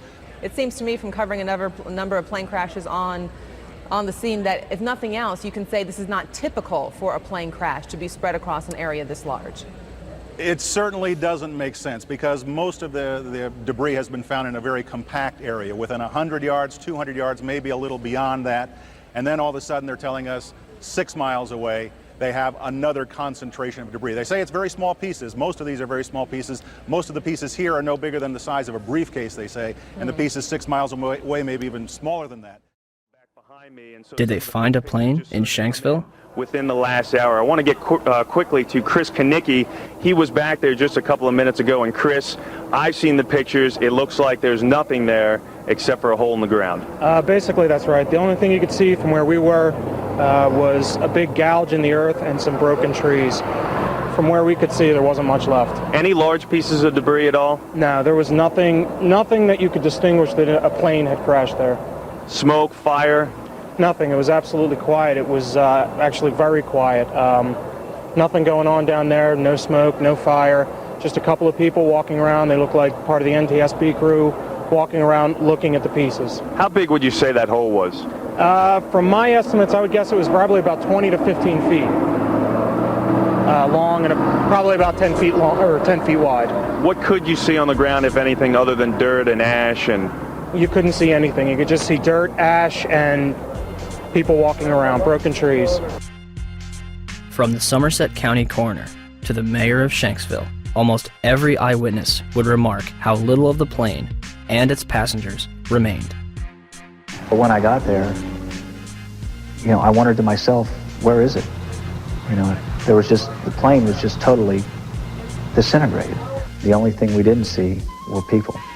Nothing to indicate that there was even anybody on the plane. I remember asking a state trooper that was there to be sure, is that where the plane went down? It was so hard to tell because there was nothing around. The Pennsylvania state website puts it best. It is difficult to believe that a 757 plunged into the ground with such force that the plane literally disintegrated and created a still, smoldering crater. Is there any historical precedent for for a commercial airliner disintegrating upon impact. The emergency services realize their task is hopeless. John Heavey and his team confront the horror of the scene. The twisted wreckage of 191 lies scattered for hundreds of meters. Debris had smashed into the trailer park, destroying 5 homes. In 1988, Pan Am 103 exploded in mid-air over the town of Lockerbie in Scotland, killing 270 people. Terrorists checked a bag containing a bomb into the hold, but didn't board the plane. The sea below them is on fire.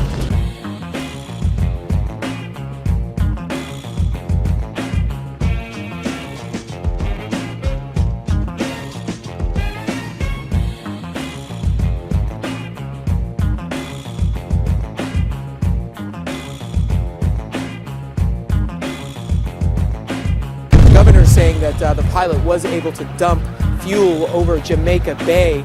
It immediately veered over to the right and it came nose down only a block away from where I was working. And the room just exploded. My daughter got blown through the patio doors.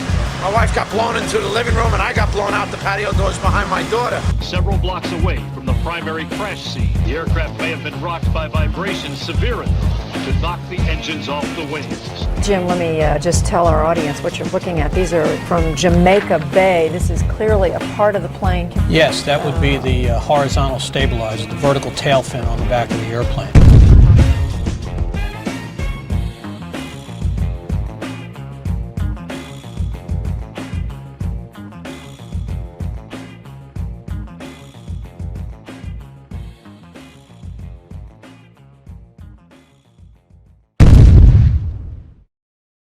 In 2006, during the trial of Zacarias Moussaoui, the FBI managed to provide a multitude of evidence that appears to have survived a catastrophic crash in near pristine condition.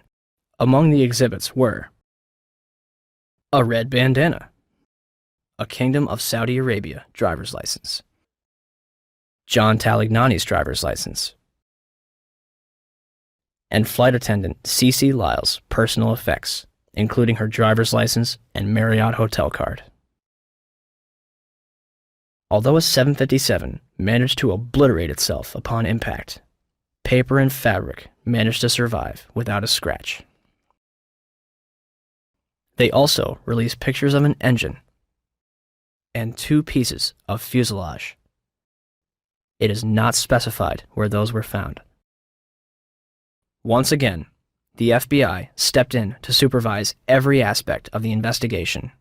They repeatedly denied family members' requests to listen to the cockpit voice recorder. The FBI gave in on April 18, 2002, as long as the victims' relatives didn't talk about it. And for some reason, the last 3 minutes were unaccounted for.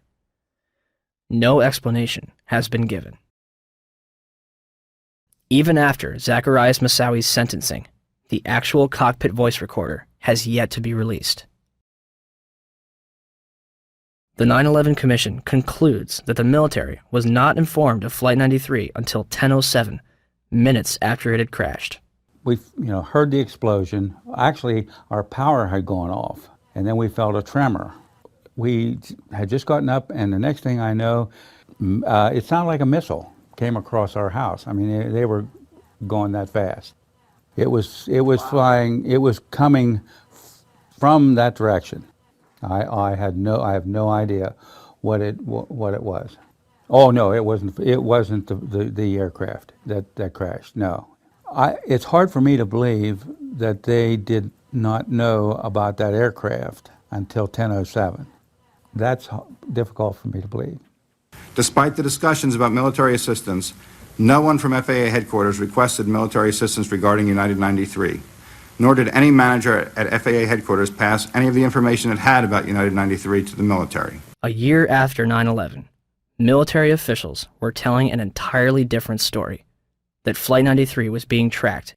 In the Pentagon Command Center, there's a report of another hijacked plane, United Airlines Flight 93. We received a report from the FAA that Flight 93 had turned off its transponder, had turned, and was now heading towards Washington, D.C. The decision was made to try to go intercept Flight 93. The rules have changed. We could do something about it now. Colonel Bob Marr is in command at the Northeast Air Defense Sector base in Rome, New York.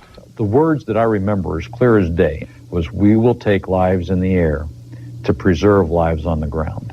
Marr orders his air controllers tell the pilots to intercept Flight 93. United Airlines Flight 93 will not be allowed to reach Washington, D.C.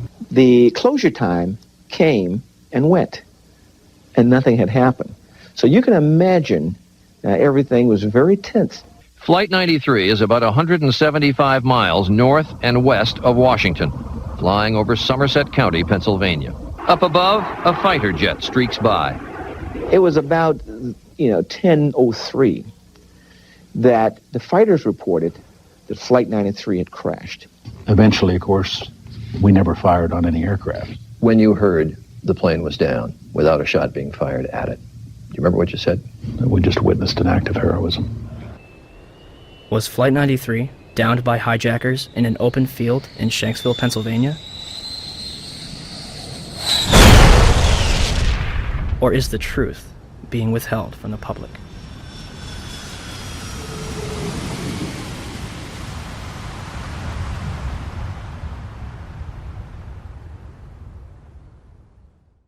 I want to tell you that we are getting word from New York right now that another building has collapsed. I understand that this is a 47-story building. It's Building 7 of the World Trade Center, we understand, has collapsed in New York, and there you saw a video of it. Now, whether we don't even know whether this was something that was engineered for safety reasons or it just happened. For the third time today, it's reminiscent of those pictures we've all seen too much on television before, when a building was deliberately destroyed by well-placed dynamite to knock it down.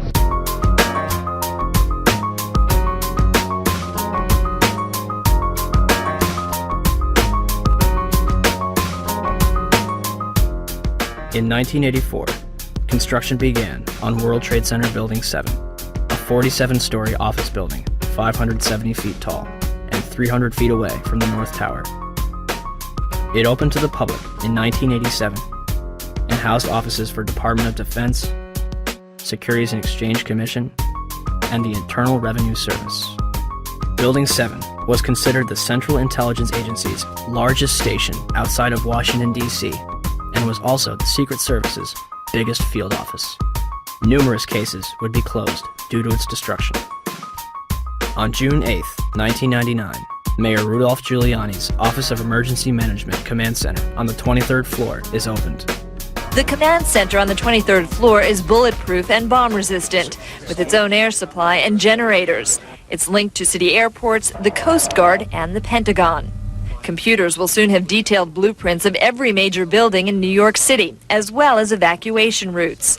Hurricanes and heat waves would be handled here, as well as terrorist attacks. Though New York officials say their facility is not impenetrable, they're confident it could handle even the worst crisis imaginable.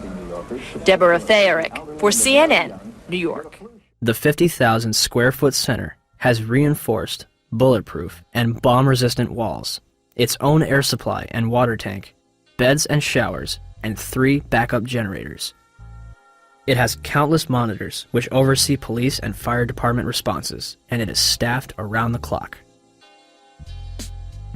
Hours before the first plane would strike the World Trade Center, Building 7's alarm system would be placed on test status at 6:47 a.m. for a scheduled period of 8 hours. This normally occurs during maintenance, and any fire alarms from the building are disregarded. After the second plane strikes the South Tower, the building's power is shut off and its tenants are evacuated. The major fires in World Trade Center 7 were as follows. On the east face, between floors 11 and 12. On the north face, on floors 7 and 12.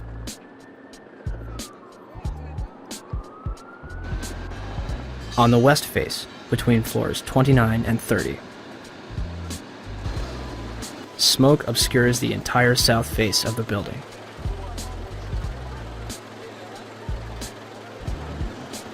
By 3 p.m., Chief Daniel Nigro of the FDNY had set up a collapse zone around Building 7. After 4 p.m., news outlets began reporting that the building had collapsed. We are getting information now that one of the other buildings, Building 7 in the World Trade Center complex, is on fire and has either collapsed or is collapsing. We've got some news just coming in, actually, that the Salomon Brothers building in New York, right in the heart of Manhattan, has also collapsed. Now, more on the latest building collapse in New York. You might have heard a few moments ago I was talking about the Salomon Brothers building collapsing. And indeed it has. Apparently that's only a few hundred yards away from where the World Trade Center towers were. And it seems that this was not a result of a new attack. It was because the building had been weakened during this morning's attacks. We'll probably find out more now about that from our correspondent, Jane Stanley. Presumably there were very few people in the Salomon building when it collapsed. I mean, there were, I suppose, fears of possible further collapses around the area. That's what you would hope, because this whole downtown area behind me has been completely sealed off and evacuated, apart from the emergency workers. That was done by the mayor, Rudy Giuliani. Jane, I think many of us, when we heard the news, perhaps on the radio earlier today, were completely flabbergasted by it and just couldn't comprehend it. I mean, it almost sounded too far-fetched. I was wondering what it's felt like for you being in Manhattan. Well, unfortunately, I think we've lost the line with Jane Stanley in Manhattan. Perhaps we can rejoin her and follow that up later. Where did CNN and BBC get their information, especially considering the building was still standing directly behind their reporters? The collapse of the building at 5:20 p.m. would cause speculation as to how it fell. The collapse of the main structure takes place in approximately 6.5 seconds, and the building falls symmetrically into its own footprint, barely damaging the surrounding structures. It will create a pyroclastic cloud that mushrooms down surrounding streets. Initially, it is assumed that the building's diesel tank may have been responsible for the collapse. The Federal Emergency Management Agency's report in 2002 will state that the specifics of the fires in WTC-7 and how they caused the building to collapse remain unknown at this time. FEMA does analyze the collapse of Building 7, but then they say our best hypothesis has only a low probability of occurrence. This needs further investigation, and I certainly agree with them on that. Then NIST is handed the ball. It's kind of a hot potato. Okay, NIST, you explain the collapse of World Trade Center 7, this rapid, straight-down collapse of this 47-story skyscraper. Sadly, by this time, virtually all structural steel from Ground Zero had been recycled, and no steel was recovered from Building 7 for investigation. As of this date, NIST is still working on their final report. Well, NIST decoupled the study of the collapse of Building 7 from the analysis of the collapse of the towers. So now it's sitting over here. The report on the collapse of Building 7 from NIST is long overdue. We're still waiting for it, hoping they have an explanation. We are looking at it. There's actually a very good write-up recently from Controlled Demolition Experts, which you probably ought to read. We haven't finished the investigation yet, so I'm not at liberty to talk about any intermediate findings. The collapse is assumed to be caused by a combination of fire and structural damage. Did any other surrounding buildings suffer a complete collapse at near freefall speed? Building 3, a 22-story building directly below the Twin Towers, was split in half by the South Tower's collapse. Although the building was severely crushed by falling debris, the structure remained standing. Building 4, a 9-story building east of the South Tower, was almost completely destroyed. The remaining structure did not collapse. Building 5, a 9-story building east of the North Tower, suffered from severe fires and structural damage. Building 6, an 8-story building between the North Tower and Building 7, suffered a giant gouge in its roof and severe fires. Neither Building 5 or 6 suffered global collapse. Neither did the Deutsche Bank building, which stands to this day and is currently being demolished beam by beam. Neither did the Millennium Hotel across the street. Building 7 burns over a number of floors and suffers structural damage to its south face before collapsing completely to the ground. Did anything occur inside the building that might cause a collapse? We started walking down the stairs. We made it to the 8th floor. Big explosion. Blew us back into the 8th floor. And I turned to Hesh. I said, this is it. We're dead. We're not going to make it out of here. And we have Frank Uciardo back on the phone with us, Brenda, with some New York City officials. Frank, go ahead. That's right. I'm standing here right now just off Broadway by City Hall with Michael Hess, who is the city's corporation counsel. Mr. Hess, you were trapped in, I believe, 7 World Trade Center. Go ahead, sir. Yes, I was. I was up in the emergency management center on the 23rd floor, and when all the power went out in the building, another gentleman and I walked down to the 8th floor where there was an explosion, and we've been trapped on the 8th floor with smoke, thick smoke all around us for about an hour and a half. But the New York Fire Department, as terrific as they are, just came and got us out. Their experience is mentioned by NIST's interim report on Building 7. However, the authors claim it is the collapse of the North Tower. The glass on the ground floor was not even blown out. Would debris and smoke rushing up the stairway be described as an explosion? So, we have a 47-story steel-framed skyscraper, which housed various government agencies and numerous important documents, damaged less than the other World Trade Center buildings.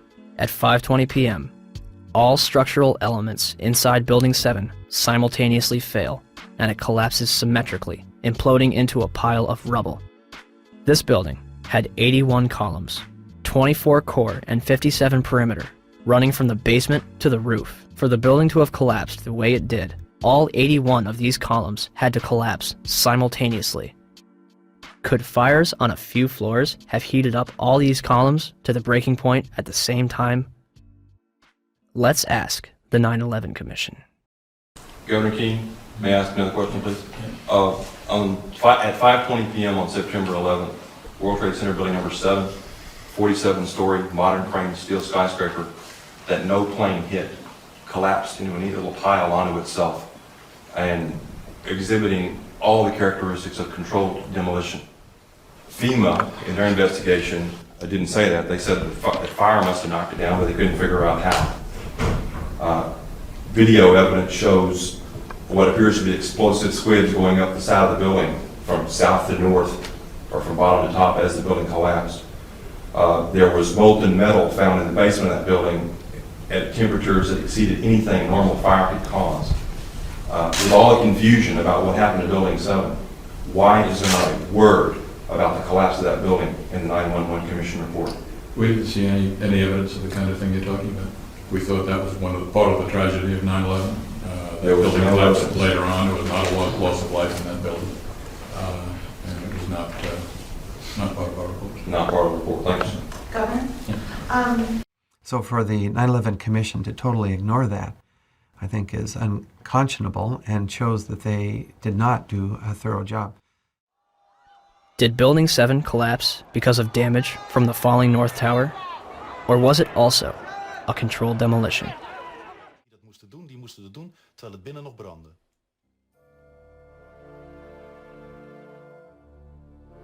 Ja, dat is vreemd. Dat is vreemd. De reactie op de beelden die we laten zien is onbevangen. Zie je vanaf boven gaan? Nee, je gaat vanaf onder. Die gaat vanaf onder, ja. Toch? Ja. Ze hebben gewoon kolommen weggeblazen. Er is nagesprongen. Dit valt anders dan het World Trade Center. Vind je niet dan? Ja, je ziet het, de onderste verdiepingen gaan eerst. Ja, en de rest zakt er gewoon in. Dus dit is controlled demolition. Zeker weten? Zeker weten. Er is nagesprongen. Dit is in opdracht gebeurd. Dit heeft een team gedaan van experts. Maar dit is ook op 11 september gebeurd. Dezelfde dag? Dezelfde dag. Dezelfde dag? Weet je dat zeker? Ja.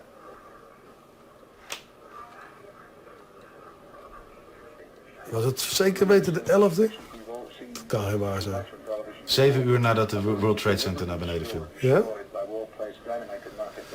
Hebben ze hard gewerkt.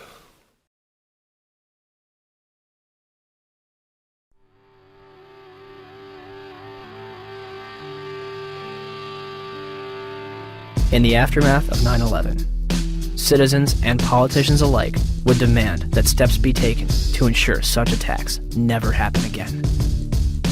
In late January 2002, Senate Majority Leader Tom Daschle receives calls from both President Bush and Vice President Dick Cheney, urging him to limit the investigation to the House and Senate committees.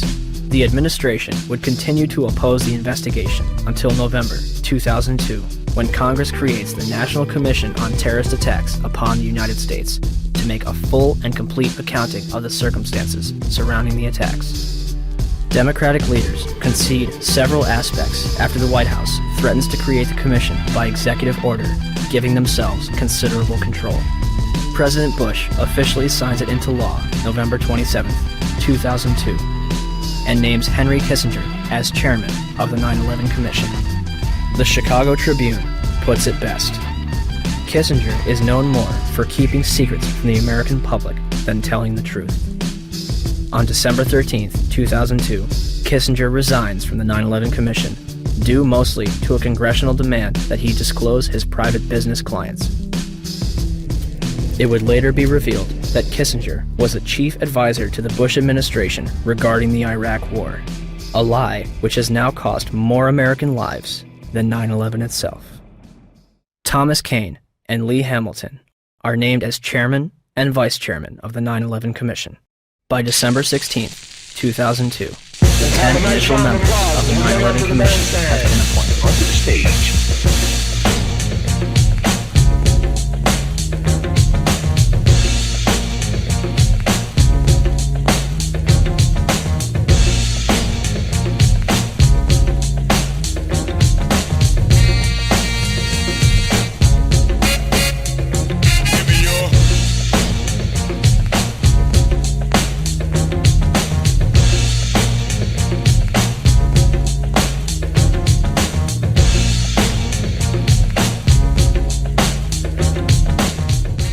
And the man missing from this picture? Philip Zelikow, Executive Director.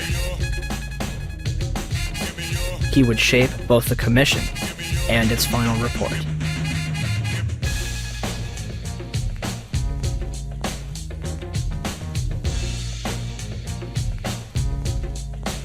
The 9/11 Commission begins its investigation with a time frame of 18 months and a starting budget of $3 million.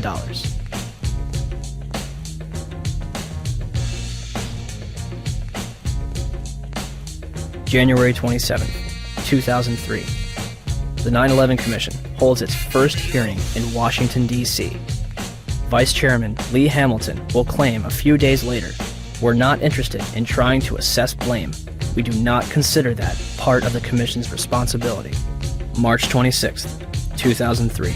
The Bush administration denies the Commission's request for an additional $11 million in funding. 3 days later, the Commission is offered $9 million, and they accept.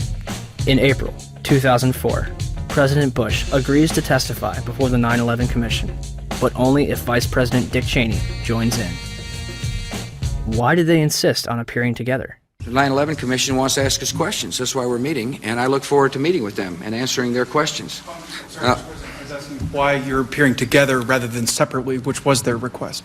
Because it's a good chance for both of us to answer questions that the 9/11 Commission is looking forward to asking us, and I'm looking forward to answering them. On April 29, 2004, behind closed doors, President Bush and Vice President Dick Cheney appear together before the 9/11 Commission for approximately 3 hours.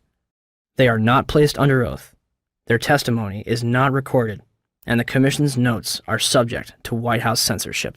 President, as you know, a lot of critics suggested that you wanted to appear jointly with the Vice President so that you two could keep your story straight or something. Yeah. Could you tell us what you think of the value of appearing together and how you would answer those critics? Yeah, first of all, look, I mean, if we had something to hide, we wouldn't have met with them in the first place. I came away good about the session.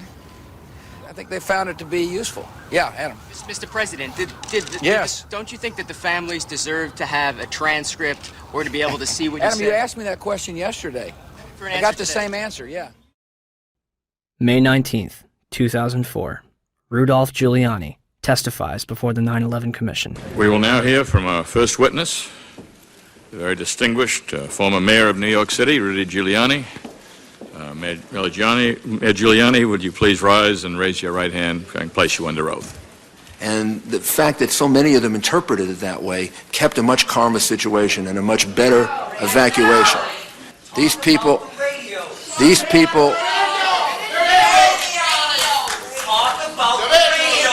I would please ask.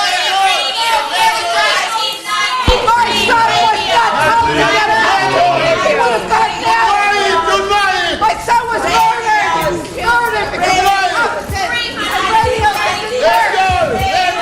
You are simply wasting time at this point, which should be used for questions. Please. Thomas Kean and Lee Hamilton will later claim in their book, Without Precedent, that they were too soft on Mayor Giuliani. One of the questions they failed to ask was who warned him that the South Tower was going to collapse.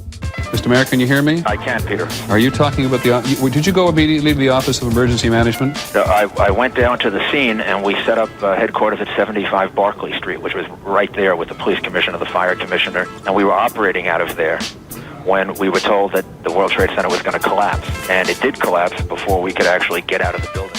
Who didn't warn everyone in the building? I admire that greatly, and I think that may very well be one of the reasons for your leadership and your cooperation in this commission. Let's ask a couple of real questions.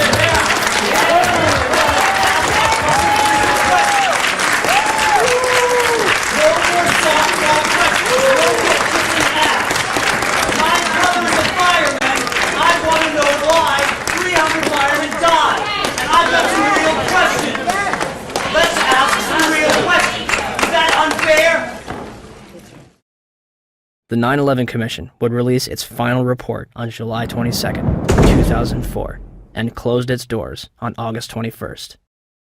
So the 9/11 Commission was a cover-up. The question is what it was covering up.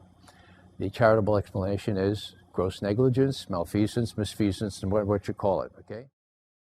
If you can't read all 571 pages of the report, in August 2006, the 9/11 Report comic book was released.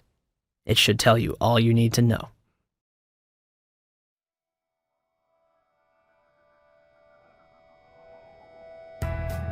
On the morning of September 11th, 19 Arabs boarded 4 commercial airliners at 3 different airports and crashed them into the World Trade Center and the Pentagon, with 0 military intervention. Or, we have been and continue to be lied to about the events of September 11th, and that elements within the United States government and mainstream media continue to cover up the truth. These are the same people that lied about weapons of mass destruction. They endorsed a lie that's killed several 100,000 innocent people overseas. Could they also endorse a lie that killed almost 3,000 innocent people in our own country? Our entire foreign and domestic policy has been based upon the events of September 11th. It has enabled the passage of Patriot Act 1 and 2, established the Department of Homeland Security, facilitated the invasions of Afghanistan and Iraq, and used to pass the Military Commissions Act, which officially ended habeas corpus. Habeas corpus in Latin means you have the body. It's a provision in the law where no one can just scoop up someone, put them in a black hole, and keep them there without that person having the right to appeal to a court and say, you have the body, now what do you charge this person with, and what redress does he or she have? As well as domestic surveillance, all in the name of fighting terrorism. And who ends up paying for all this? You do. Your children do. When President Bush entered office, he inherited a $284 billion surplus. His administration is now responsible for 4 out of the top 5 deficits in history. The 5th place belongs to his father. As of November 2nd, 2005, the Bush administration had borrowed more from foreign nations than all previous administrations combined. From 1776 to 2000, 42 presidents borrowed a total of $1.01 trillion from foreign governments and institutions. From 2001 to 2005, the Bush administration alone borrowed $1.05 trillion. Where does this money go? The government designed by the people, for the people, has turned its back on us.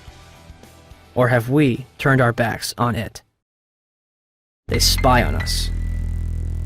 They torture and imprison innocent civilians. Ask yourself, what's happening? Where are we headed? And would we be here today without 9/11? Will somebody please tell us who's in charge? We need order. We can't stand this new world slaughter. It reeks of oil seats and bloody handshakes, U.S. interests and war profiteers. Our life is here in the belly of the beast, where thieves kill the innocent and pray for peace. Slaughter for the chief commander. So we're at the White House steps, demanding answers, but they don't got none. We've got few choices: protest or pick up shotguns. We're so stressed, we know the watch might arrest us, though we're the key for talking. And we ain't made no death threats. Feds upset, so our phones infested. Think John Lennon resurrected, speaking truth to power till we have no breath left. We say no more, we're gonna fight back. We want the truth out, we want our rights back. Loose change, changes loose, no stopping now. Changes loose, no stopping now. We say no more, we're gonna fight back. We want the truth out, we want our rights back. Loose change, changes loose, no stopping now. Changes loose, no stopping now. We keep our mouths and minds open, hoping we can change the world. Media blackout, still we don't act out. We've been civilized despite the killing. You call yourselves patriots, label us villains. My comrades and nomads that are born free, think it's rich kids, poor kids, lawyers and teachers. Dads, moms, past war veterans, peddling the truth. We ain't settling, the proof is clear as Watergate. You got a lot of hate trying to charm us with a plot of hate. What are you, an asshole? Your war's illegal, your cause is evil. Your born people has written us with a sequel. You're a sicko psycho, we've seen the proof. You can't intimidate the world from delivering truth. We're bigger than you, 40 million plus. Your guns ain't big enough to make us hush. We say no more, we're gonna fight back. We want the truth out, we want our rights back. Loose change, changes loose, no stopping now. Changes loose, no stopping now. We say no more, we're gonna fight back. We want the truth out, we want our rights back. Loose change, changes loose, no stopping now.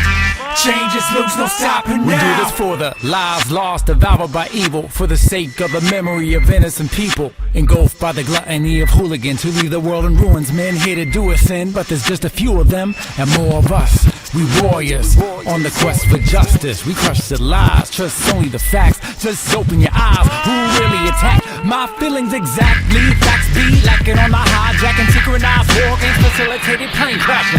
And they wonder why we keep asking questions. Am I lesson, lady liberty, like it's a profession? So here we are, the infantry. We the people simply need to start a revolution of our minds, and eventually the crime of the century will finally be solved. Until then, we stand tall and say no more. We're gonna fight back. We want the truth out, we want our rights back. Loose change, changes loose, no stopping now.